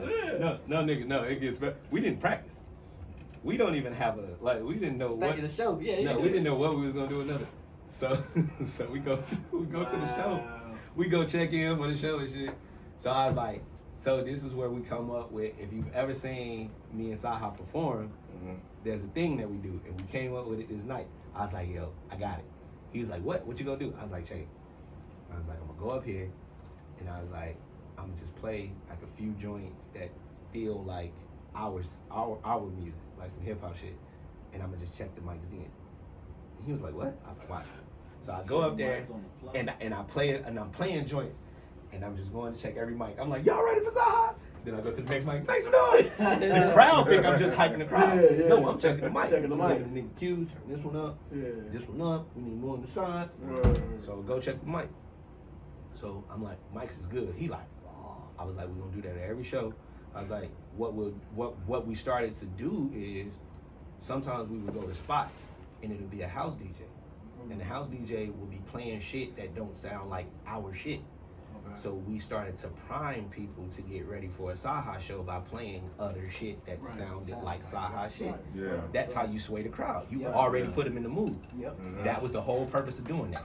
So the show was the funniest show that we had ever done. I wish people could have known the backstory of that show before it happened, because it was like the only thing that we knew that we were gonna do for show was the intro and Huey, because those are two never change. Right. We would change everything else depending on where we were. Right. So we do the intro and we do Huey, and now this nigga looking at me, I'm looking at him. So it literally goes like that. Like, so while the crowd is going crazy, this nigga is looking at me. He's taking off his jacket, so the crowd is thinking he's doing some cool shit. Me and this nigga looking at each other like, I don't know what's next. So he takes the jacket off, and then this is the shit that killed me. He takes the jacket off, and we still haven't figured out what's next. The nigga just turned around and started talking to the crowd. I'm like, nigga, what am I supposed to? What are we doing? Like, what's coming next after the speech? This nigga tried to goes bring a into, little he buffer. was like, yeah, man, we came out here to kill it for y'all shit. We ain't even practice. So whatever y'all want to hear, just tell Byrd. Typical DJ shit. Nigga, the crowd is yelling songs. So But this is second month of DJing. no, this is like month 7. We good. Okay. So now I'm like, oh, okay. That's what we doing. This what we doing? Yeah. I'm gonna play all the records that I think you don't know the words. Show his ass. Look, you gotta go in, dog. So now I'm like, wait a minute. I take advantage because I'm like, I'm a Saha fan. Nigga, I get to have my own personal Saha show. Yeah. I end up just playing all the records I want like him to do. it. Yeah, I'm like, everything. I'm Yeah. like- and we looking at each other like, bitch, you don't know. We talking shit. He's like, I'm like, kill this shit. We are having a fucking ball. You hear me? Like, we're having the greatest time. Now, prior to this shit, I remember us being in Miami, and we had went to the strip club in Miami, and I was just in there like, Y'all should. I was like, hey. And so I was like, he was like, I know you're not a strip club nigga. I'm like, nah, I've done it early. Like, you know what I'm saying? He like, yo, wait till we get to LA. It's a strip club you gotta go to. I'm like, Okay. Sue's rendezvous. So the nigga like, yo, They got one in LA too? yeah, bro. So he like, yo, we gotta go to Sue's. So I'm like, whatever, nigga. I'm not impressed. Nigga, at this time, I'm like, we talking like, nigga, I'm like 30. I'm like 30 at this time. Like, nigga, I ain't worried about no fucking strip My club. partner, nigga. old man, Yeah. scores. So, Everywhere. so we get off the stage. We go back to this nigga crib. We change clothes, and he's like, Byrd, we going to Sue's. So I'm like, all right, bet, let's hit Sue's. So then we go to Sue's. So we in the strip club. We're having like, it was worth it. I ain't even gonna hold you. Yeah. That's like the only strip club I actually liked. Okay. So we in there, we having a great fucking time. The funniest shit about all of this is, nigga, I still ain't went to the hotel and no shit. Nothing. You don't even know where you gonna lay his head. Nothing. Nope, definitely didn't Let check me see in. some ass. Nigga, it was definitely 2, 3 in the morning. I didn't check in, and my flight was leaving at like 7, 8 in the morning. So it was like, fuck it, straight from the club to the joint. Straight nigga So- shit. There was No shit. there was a phone call that happened at the basketball game that I heard. The phone call was, I don't know if I can say it because it goes into that part of the story that I can't say. Right. But either way, the phone call came through, and like after the studio, he's like, yo, let's go back. He was like, let's go back to the studio after the strip club. It's like, all right, bet. So we go back to the studio. So when you walk in this time, now you notice. Now I notice where I'm at. Because now it's like, okay. So I just say Mike Dean go in his room. All right, cool. All right, cool. And then we walk in, and I'm like, okay. So me being from Chicago, I know some of Ye's people. So I see Malik Yusuf. And Malik is like, oh shit, they got the God. And I was like, my nigga. So everybody in the room now is like, who the fuck is this nigga? So after I speak to Malik, I see other niggas that I know from the crib, and we like, oh, my niggas was good. And Zaha is like, you know all these niggas? I'm like, yeah, nigga, I'm a Chicago nigga for real. So we go in the back room, and there's an assignment that comes to the back room. And Zaha's like, yo, let's write this record real quick. It's cool. We write the record. Hold on, when you say assignment, what do you mean by that? It was a record that needed to be done. Okay. And so we write the record. We Saha demos the record. It's like, yo, let's go play the shit. Go play the record. The reaction of the room was what the reaction of the room was. So we go back into the back room. By this time, it's like, nigga, 6. It's time for me to go to the airport. Like I said, I know what I'm coming to do. So I come with one change of clothes because I know I'm going right fuck back home. So we go in the back, and this nigga comes, he's like, yo, I'll be right back. So he leaves out the room, and then he comes back again. He's like, yo, what you gotta do this week? I'm like, nothing. What's up? He's like, nigga, can you stay for a few more days? Sure. So I stayed, and basically the premise is, it's like, yo, Ye is an energy person. It's like, if that's the energy, keep it. So, so after this, we go, I finally get to go to the hotel. Wash your hands. Yeah, right. And so we like, it's like 8 o'clock, like 7, 8 o'clock. So niggas drop me off at the hotel. Niggas like, yo, be ready at 12. We gotta go back. I just got here. Yeah. Yeah. So nigga take a cat nap, shower, and you right back. And then, so we're into, the show was on Saturday, so now we into Sunday. Then we do the same thing on Monday. And I was supposed to leave on Tuesday. But on Monday, there was another assignment that got torched. And then that call came back through again. Yeah. Like, hey, a couple more days. Extend all my shit out. I'm there a little longer. So the whole time I'm out here, of course, like I told you, like that money was pay bills. I'm funneling that shit back to pay my bills to take care of what I need. Nigga, I was out there the entire time with $7. Wow. I had to call AT&T and lie and tell them like somebody stole my wallet just so they wouldn't turn my phone off, type shit. It was crazy. So I get back. I'm about to fly out to Atlanta. Niggas is like, yo, this is when they were going to New York for Fashion Week and for the Pablo shit in Madison Square. Niggas called me and was like, yo, they was like, yo, stay by your phone because we might bring you straight up to New York. You might not even, like if you land in Atlanta, we might have to route you straight to New York. Something like that. So I go and I don't get the call, so I go to the crib. And my daughter, the next weekend, which is Valentine's Day weekend, All-Star weekend, all of that shit fell in the same weekend in 2016. So my mom's birthday is Valentine's Day. My daughter had a daddy-daughter dance, and it was All-Star weekend, and it was the weekend the album released. Wow. So, like I told y'all, I don't have money because I don't have a job. Right. I gotta do this dance with my kid though. Right.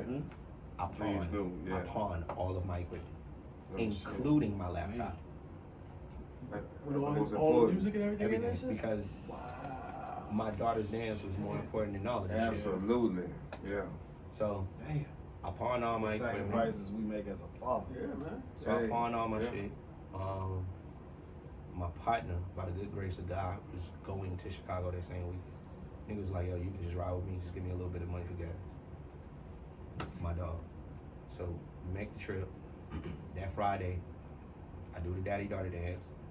Saha calls me. She's like, hey man, look, appreciate everything you did. I wanna, let's figure out a publishing situation for you. He was like, I know I probably can't give you what you can go get from other people, especially because I had credits as a producer. But I was like, I'd rather get a little bit of money with my nigga than to go take some money from some folks that don't know me. At least I know if I get some money with my nigga, we gonna keep making money because we were already doing a lot of shit together. So I'm like, all right, cool, we'll talk about it when I get back. And he was like, bet. And that was the conversation. So do the dance on Friday. On Saturday, I'm at my cousin's crib. We watching All-Star Weekend, doing shit. So the album comes out, and me and one of the homies was like, yo, let's just get in the car and let's just ride, listen to it. So as we listening to the album, asking me stories like, yo, what happened on this joint? Oh, I was there for this. I was there for this. Yeah. You know what I'm saying? We just cool. Right. I'm just trying to remember the vibes of that week because it was such a great experience. Sunday, Valentine's Day, my mom's birthday. A little bit of money. I go sit with my mom. I think we go grab some lunch and shit. My partner calls like, yo, I'm about to come scoop you. Let's get back on this road. I'm like, nigga, we probably should wait till tomorrow because it's about to snow. He like, nah, nigga, we gotta get back. Nigga comes, snowstorm comes with it. So the 10-hour trip turns into a 16-hour trip. So now we in the car. So now we in the car and we rolling. I got $30 and I gotta give my nigga 20 to 25 for gas. Yeah. So I'm gonna take this last $5 and I'm just gonna hit the White Castle because we ain't got White Castle down south. So No shit, huh? That White Castle of food. I'm a city nigga for sure. I'm gonna go hit the White Castle and we cool. So now I'm in the car and my spirit is just, dog, broke. I can imagine so. So I'm in the car with this nigga and he don't even know. Like, dog, I'm legit about to cry because I'm like, I'm going back to no money, no car, no job, no equipment to make beats to sell to even make money. I can't even sell beats because I ain't got my You got your laptop. laptop. I'm about to lose my shit. I felt the tears and I got a text. Text was like, congratulations. I was like, what the fuck is niggas talking about? Swipe the text over. It's a screenshot of the Pablo credits. And my name was in the credits. Wow. I didn't even know. I had no clue that I made it. That's No crazy. whatsoever. Come on, man. Fuck my whole understanding of it. Won't he do it? I cried like a baby in Ain't that no car. man. I cried like a baby in that car. My nigga was like, yo, what's wrong with you? I was like, nigga. You just don't fucking know. I was like, nigga, my name is on a Kanye album. Right. My nigga was so happy. He was like, nigga, what? We did it. Because it was like, nigga. You should feel like that. What hoes say? You're right. The hustlers they love it just to see one of us, man. Right? It wasn't in vain. And it was just like, after that, That's my lovely. life had never been the same. It was That's crazy. lovely. And I want to say 3 weeks. 3 weeks after that was the first time I met Dr. Dre. Literally right after that.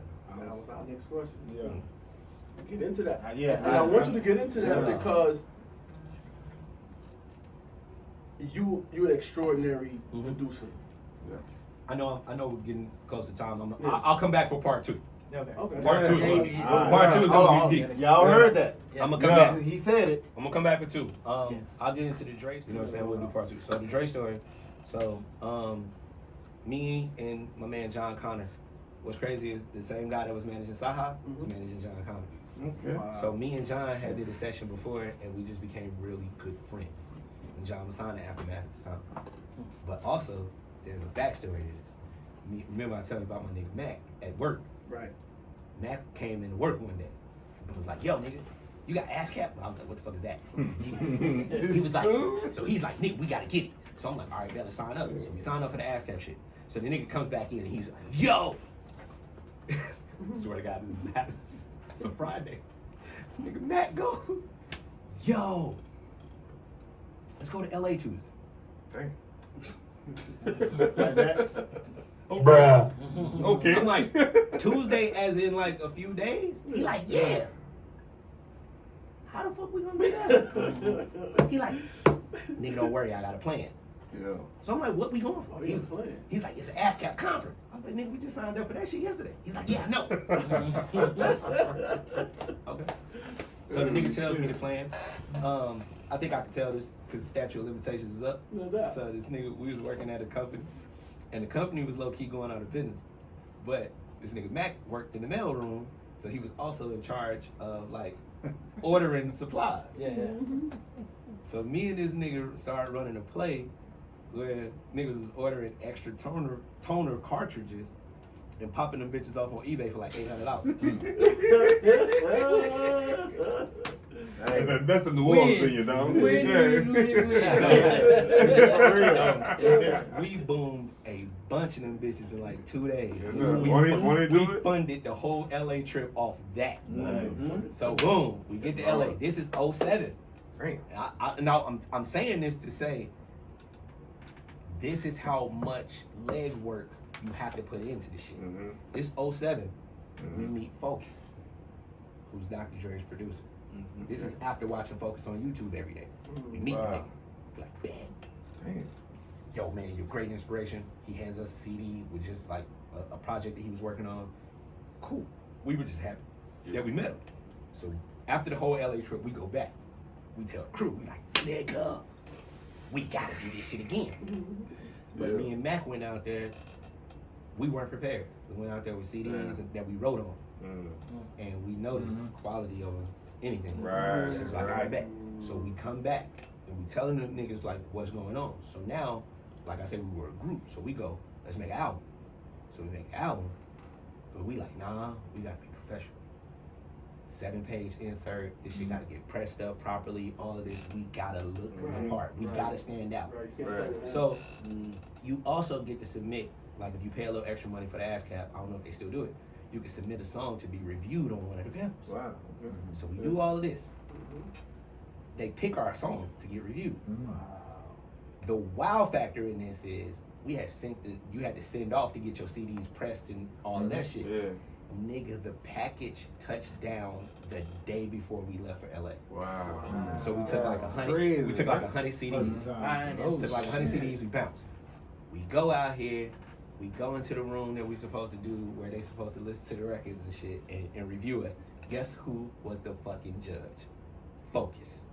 Wow. Your man's in there. He wasn't even my man at the time. Okay. Yeah. It's like 10 people before us. They slammed everybody's shit. They like, that shit's trash. Mix is horrible. It's not what it's supposed. Our shit came on. Focus jumps up and was like, that's what it's supposed to sound like. And we were like, yo, we were the kids. And he was like, oh shit. He was like, we're not even supposed to take music, but I want that CD. Gotcha. Gave it to him. So boom. Right. So you did remember Give it to Focus. So I'm going to bounce back. So when we moved to Atlanta, one of the first things we do is go to a beat battle. We just like, all right, let's go to a beat battle. Let's figure out how to get around, get about. Guess who the fucking judge was? Beat battle. Focus. Yes. We walked up and I was like, you might not. Everything started I was like, you might not remember us. That nigga was like, I was just listening to y'all shit today. I might not remember it, but So we like, What y'all doing out here? So yeah, that's really how it happened. So it goes into this whole spiel. So I'm saying all of that to say. So when I meet John, so Focus puts me in tune with this guy named Ty. So he's like, yo, you need to meet Ty. I meet Ty. Ty hits me one day and goes, yo, I'm in Atlanta, and he's like, yo, I got somebody coming out to Atlanta. I need you to look out for my people. There's this lady named Carrie. I was like, oh, I got you. I was like, what you want me to do? He's like, you know, whatever she asks you to do, you know what I'm saying? I go pick her up from the airport. I take her and her friends. I just show them around the city. You know, take them where they need to go. Like they had meetings and shit. I was like, y'all don't need to know, you know what I'm saying? I got y'all. I'm gonna look out for you. You know what I'm saying? You move around. So Carrie was Anderson .Paak's manager. oh shit. Okay. So when she started hearing, she was like, yo, you're such a cool guy and Ty speaks so highly of you. She heard the music. She's like, I want to manage you.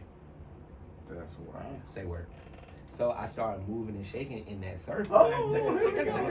So I started moving and shaking in that circle. So I'm out in LA and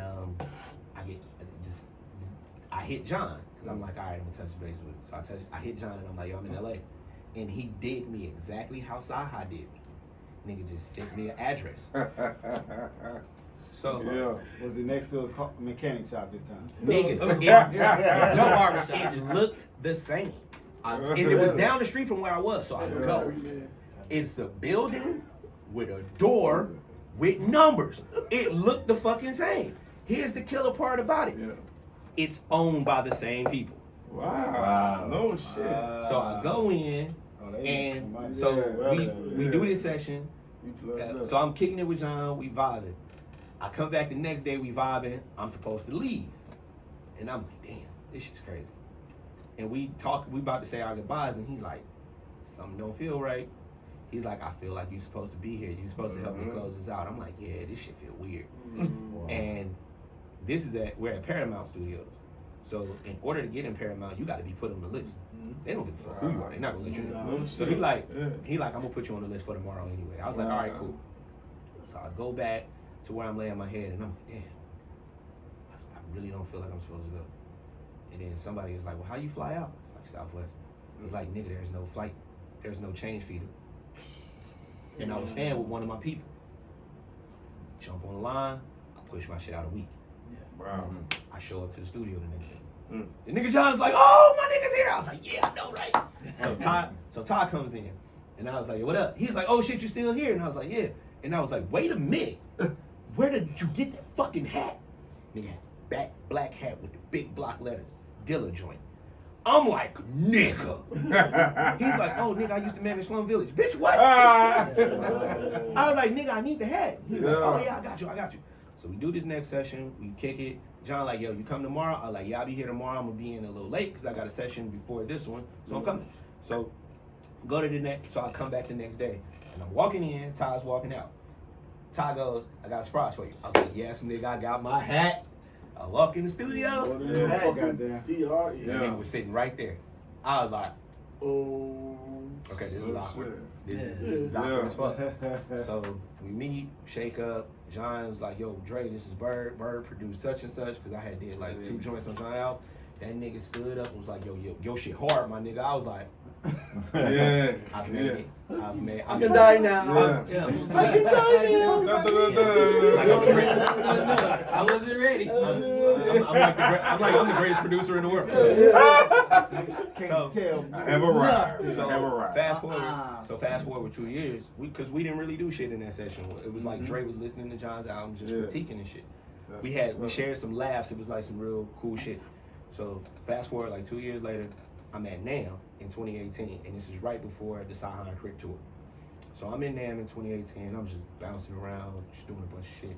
Me and Focus was supposed to link up. So I get there and I text him. I'm like, nigga, I'm here. He's like, oh shit. I was like, what? He's like, I had something to do with the wife. I left. And you know, NAMM is in Anaheim, so it's an hour away from LA. So he's like, nigga, where you staying? And I'm like, he like, where you staying? I'm like, oh, I'm staying in LA. He was like, well, shit, hit me when you get back to LA. I was like, bet. Now, mind you, I'm off 0 sleep, like none, because I'm like, I had to leave out of Atlanta. I think my flight left Atlanta at like 6 in the morning. So I never sleep before a flight if it leaves at 6, so I'm just sleep on the plane. Right. So I touch down in LA, I get my rental, I drive out to Anaheim, I'm out here until 5, 6, 7 o'clock, then you drive back, and then I'm in the hotel, nigga, I am dying. But I'm like, I gotta text this man. So I text Focus, and I'm like, yo, what up? And he texts me back, he was like, I'm at record 1. And I'm like, okay, like, you. So I'm like, all right, I'm gonna just reply with an open, I can be there in 30 minutes. He's like, all right, pull up. So I'm like, cool. So I shake over and shit. And when I tell you niggas, I'm exhausted. So I get in. Now by this time, like I say, I had been over here with John. I had been here so many times with Carrie. I had been here with Focus. So the entire staff knew me. So I walk in, they're like, oh shit, I'm like, what's good? So niggas hand me an NDA. Nigga, I've been here like 10 times. And then at this time, I remembered, I was like, oh shit, LL is signing Dre. They might be working it out. So sign up. And I'm like, where's everybody at? I'm like, A or B. It's like, everybody's in the B room tonight. This is how you know I've been there so much. Nobody had to walk with me. I knew exactly where the B room was. So I walk in the B room, and I swing the door open. And the way the door opens is, if a motherfucker's sitting over here, you're not gonna see him. Swing the door open, and I'm seeing people. I'm like, oh, shit was good, my nigga. Focus. I'm like, oh, my brother. I'm dapping, and I get, and the nigga sitting right there, and I'm like, You again. Yeah. Wow.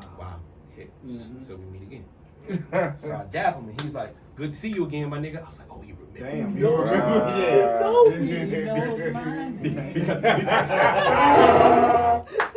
Because I'm the greatest producer. Well, Chewbacca was In my mind, I'm like, he remembers me because I'm the greatest producer. Yeah. He's never heard. Right. Yeah. So we sitting here and we chilling, and I mean, I can tell these stories and shit. So the niggas playing records, and niggas play this one record and it's fucking amazing, and they just all talking about it, and niggas look at me and go, "What do you think?" Oh shit. Whoa. Clutch your pearl. Like, fuck you, man. My opinion on the motherfucker. Whoa. Well, you know. That's a lot Well, of you pressure. know. Yeah. So the nigga goes, "Okay, cool." So I give my little input, and I'm like, "Nah, that one's crazy." So he plays another one. Hold on, what exactly did you say? Now I just told him that shit was crazy. Oh, okay. So he plays another one, and he's like, and I'm like, yeah, no, that's it. So then he goes, it's this one I got, I'm not sure about it. And he plays it. And everybody in the room, I'm like, why the fuck are y'all looking at me first now? So he's like, what you think? I was like, honestly, out of all the ones that you played, I was like, that's the one you have to do. And he looked, and I was like, that's everything that we love about you. I was like, that record is disruptive. That's the energy that we need in hip hop. And then nigga looked, and he was like, all right, cool, my nigga, since you here, we might as well play you the shit. What's the shit? Yeah, it's the secret files now. Wow. Bro, Hold on, don't tell me you heard Detox. Detox. Please don't. That's what he's talking about. Yep. See? That's what he talking about. I know nothing of what you speak of. Yeah, that's Illuminati. All I know That's is Illuminati. Don't tell me you heard deep. That's Illuminati. Deetopolis. I know nothing of what you speak of. Hey, Sam, you All I talking- know, How you spell that shit? Yeah. all I know is niggas play me some records. Off of B-Box. That's it. Yeah, that wasn't nothing crazy. How you spell So that shit? my nigga Ty fucked the whole mood up for me. Cause after the records play, and it's like, you know, you hear some of them. This is the most amazing shit you ever gonna hear. Wow. And you know, you go into a room with a monster like that, like no matter how good you think you are, Never gonna hear. you feel this small. So Yeah. I'm sitting here and I'm just like, That's what the crazy. fuck did I just experience? Awesome. And this nigga Ty, in the midst of me having the what the fuck moment, Mhm. Ty goes, well, I see you brought your backpack. And then Dre piggybacks and goes, yeah, my nigga, I'm saying you just gonna play beat. You just came to chill out, or you gonna play some shit? Oh shit. Me? But the best producer in the world? And it's Ah, just like, it's like those are at the this third. moment, you have a decision to make. You can either bitch Shit. Right. or you can go. Go, And I'm like, Let's go. go I'm like, gadget. yeah, I'm gonna play some shit. Mm-hmm. I am so not confident because what I just heard, Yeah. I'm like, I ain't got shit for that. level. Right. This is why I plug in my So, laptop. so nigga, I pull out my laptop. It's like 12:01 LA time. No Nigga, shit. I am texting everybody on the East Coast like, nigga, I don't know what to do. Yeah. I'm sweating. My back is sweating. My stomach hurts. I gotta take a shit. This nigga want me to play beats. What the fuck am I supposed to? I'm texting everybody that I can think of. Shit I seen. No. so What that nigga, is? How you spell it? so my logic goes, all right, I'm like, all right, there's 10 of us in this room. If I can just get half the room, I did my job. So I'm head down, making this playlist. And I guess he knew that I was nervous. The nigga was like, yo, you drinking? And I was about to be like, nah. And I was like, nah. And he was like, yeah, nigga, you drinking? Yeah. Okay, I guess I am. I go back to making this playlist. Cisco it is. Now, Fucking mad dog in this typically when the homie is listening to music, he's not even looking at you. He's actually facing the board so he can hear the shit, and you're sitting behind him. So that's how it goes. So I'm like, all right, cool, whatever. So the nigga comes in with the drink, and he sits the drink on the table. So I take a sip, and he goes, yo, you ready? And I'm like, yeah, I'm good. Where the fuck did everybody go? Nigga, everybody left the room. So now this whole theory of me getting half the room is dead. Because, nigga, it's me, just him. and the engineer that's controlling the shit. Fuck the half a room, man. No, Eddie gets worse. I just told you how he listens to music. Yeah. That nigga did this. Ooh, pressure. He sat right across from me. Pressure. Yeah. That nigga sat right across from back me. on. I was like, what? Hey, bro. Hey, bro. Because now it's like, if you fuck this up, you gonna know you fucked this up. So I played the first one, and he was like, put it to the side. I'm like, oh, I got him. I got him. Yeah. I got him. Now I'm getting hyped. So I played the second one. He was like, yeah. And then he goes, yo, those ain't the same beat. And I was like, we can make it the same record. He's like, yeah, I like how you think, my nigga. So he's like, yeah, let's go a few more. So I played 3. He stopped me. Like, yo. He's like, stop. I was like, shit, I lost it. Yeah. Nah. He's like, nah, niggas don't come in here and get 3 on. He was like, those first 2, right where I'm at. So I was like, damn. He's like, shit, let's play a couple more and see what we get. If not, we go back to the first ones. I was like, all right, cool. I'm like, I don't even know what the fuck you talking about, But I'm with it. So I'm on the 4th beat. So niggas come in the room. Everybody's starting to come in the room at that point. Like, what the fuck is this? Niggas is looking like, oh, this for us. Dre goes, nah, y'all niggas in here the first 2. So my nigga Ty's like, what the first 2 sound like? Pull the first 2 back up. And everything from that point was it was a blur. Damn. All I remember is, I promise you, all I remember is sitting next to the board with this nigga, and he's recording, and I'm producing a record. That's all I remembered about that night. I can't tell you anything else that happened. I don't know how shit got I don't even know how them niggas got the files. I don't remember giving them. They gave you that Illuminati shot. Everything. I They gave that Men in Black taser. Did you at least keep the files too? Yeah, boys out there with Jamie, huh? Nah, that was. But that goes to show you was prepared for that moment, though. Yeah. No doubt. And then too, it's just like, that's what, success? When preparation meets opportunity. Yeah, and then like, you know, the most important thing that I can tell anybody that's listening to this is, you know, I've not been drinking. when you get into a room like that, Yeah. don't shy away from the opportunity. Right. And also don't try to be something that you're not. Yeah. You made it in that room for a For a reason. reason. Being They Right. Right. That was so They important. want you in that room. Right. Put you into the room and add value to the room, and you'll always be able to go back. I'm glad you You said was that. I who just you read was that. before you got I'm here. glad Y'all- you said that, bro. That's the reason I had this book up here. I just Yeah. read that. Yeah. Literally just read Yeah. That's the book you read, huh? that. You know it's crazy. Part 2 coming soon. Yeah, part 2. Yeah. Man, before you get out of here, bro, we appreciate it. Damn, that time about. You ain't even giving, No, you ain't even no. giving movers and shakers out. You ain't giving Yeah, national. you But ain't hit the hey, movers we and should shakers respect out. it, though. We're This like, is what we love, bro. We love It's, that. wait till part 2 because there's so much shit I left out. Man, Okay. we need to So, part 2 soon. Next week. No, Tay. So tomorrow, We have a special episode tomorrow. we coming on Friday, and we're gonna have a special shakers episode. Shit. Seize the Next opportunity. week. Yeah. That's what he told us. Isn't that what he just told us? Tomorrow. So tomorrow when we come on the movers and shakers, and we're gonna hook up with. Yeah, bring him with you for part 2. Can we get your socials, man, and how people can reach out to you if they want to get some music, some. Cause I see you have a page where people can pay to get a little bit of your time. Yeah, How yeah, do you yeah. reach out to you? Everybody, you could just hit me on I am Mark Byrd on every social platform. Like that's literally all across the board. I keep all of my stuff same just for branding purposes. Right. I do coaching like to help artists like find their sound through emotional connection though. Wow. You know what I'm saying? I do it a lot different from that aspect. Also, like, you know, if people just want to, I offer a pick my brain session where, like, if you're really passionate about your craft and you trust my judgment, then you can book me for an hour and just talk to me and ask me anything y'all want to ask me. Listen to music. We can do whatever you want to do. But you can find all of that. Just follow me on I am Mark Byrd. That's on everything. Wow.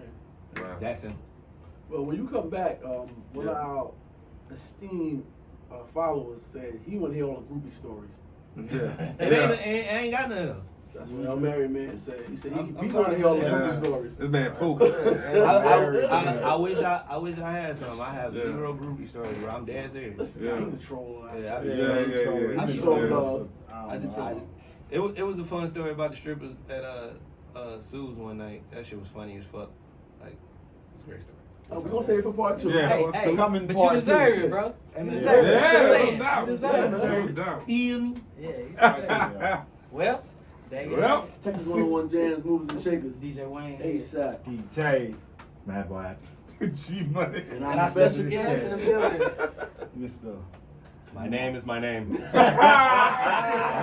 gonna say it again. All right, man. Y'all tune in next week, y'all. Yes, Yes. sir. Wow. I just want to reach out to DJ Wayne here. Lord have mercy.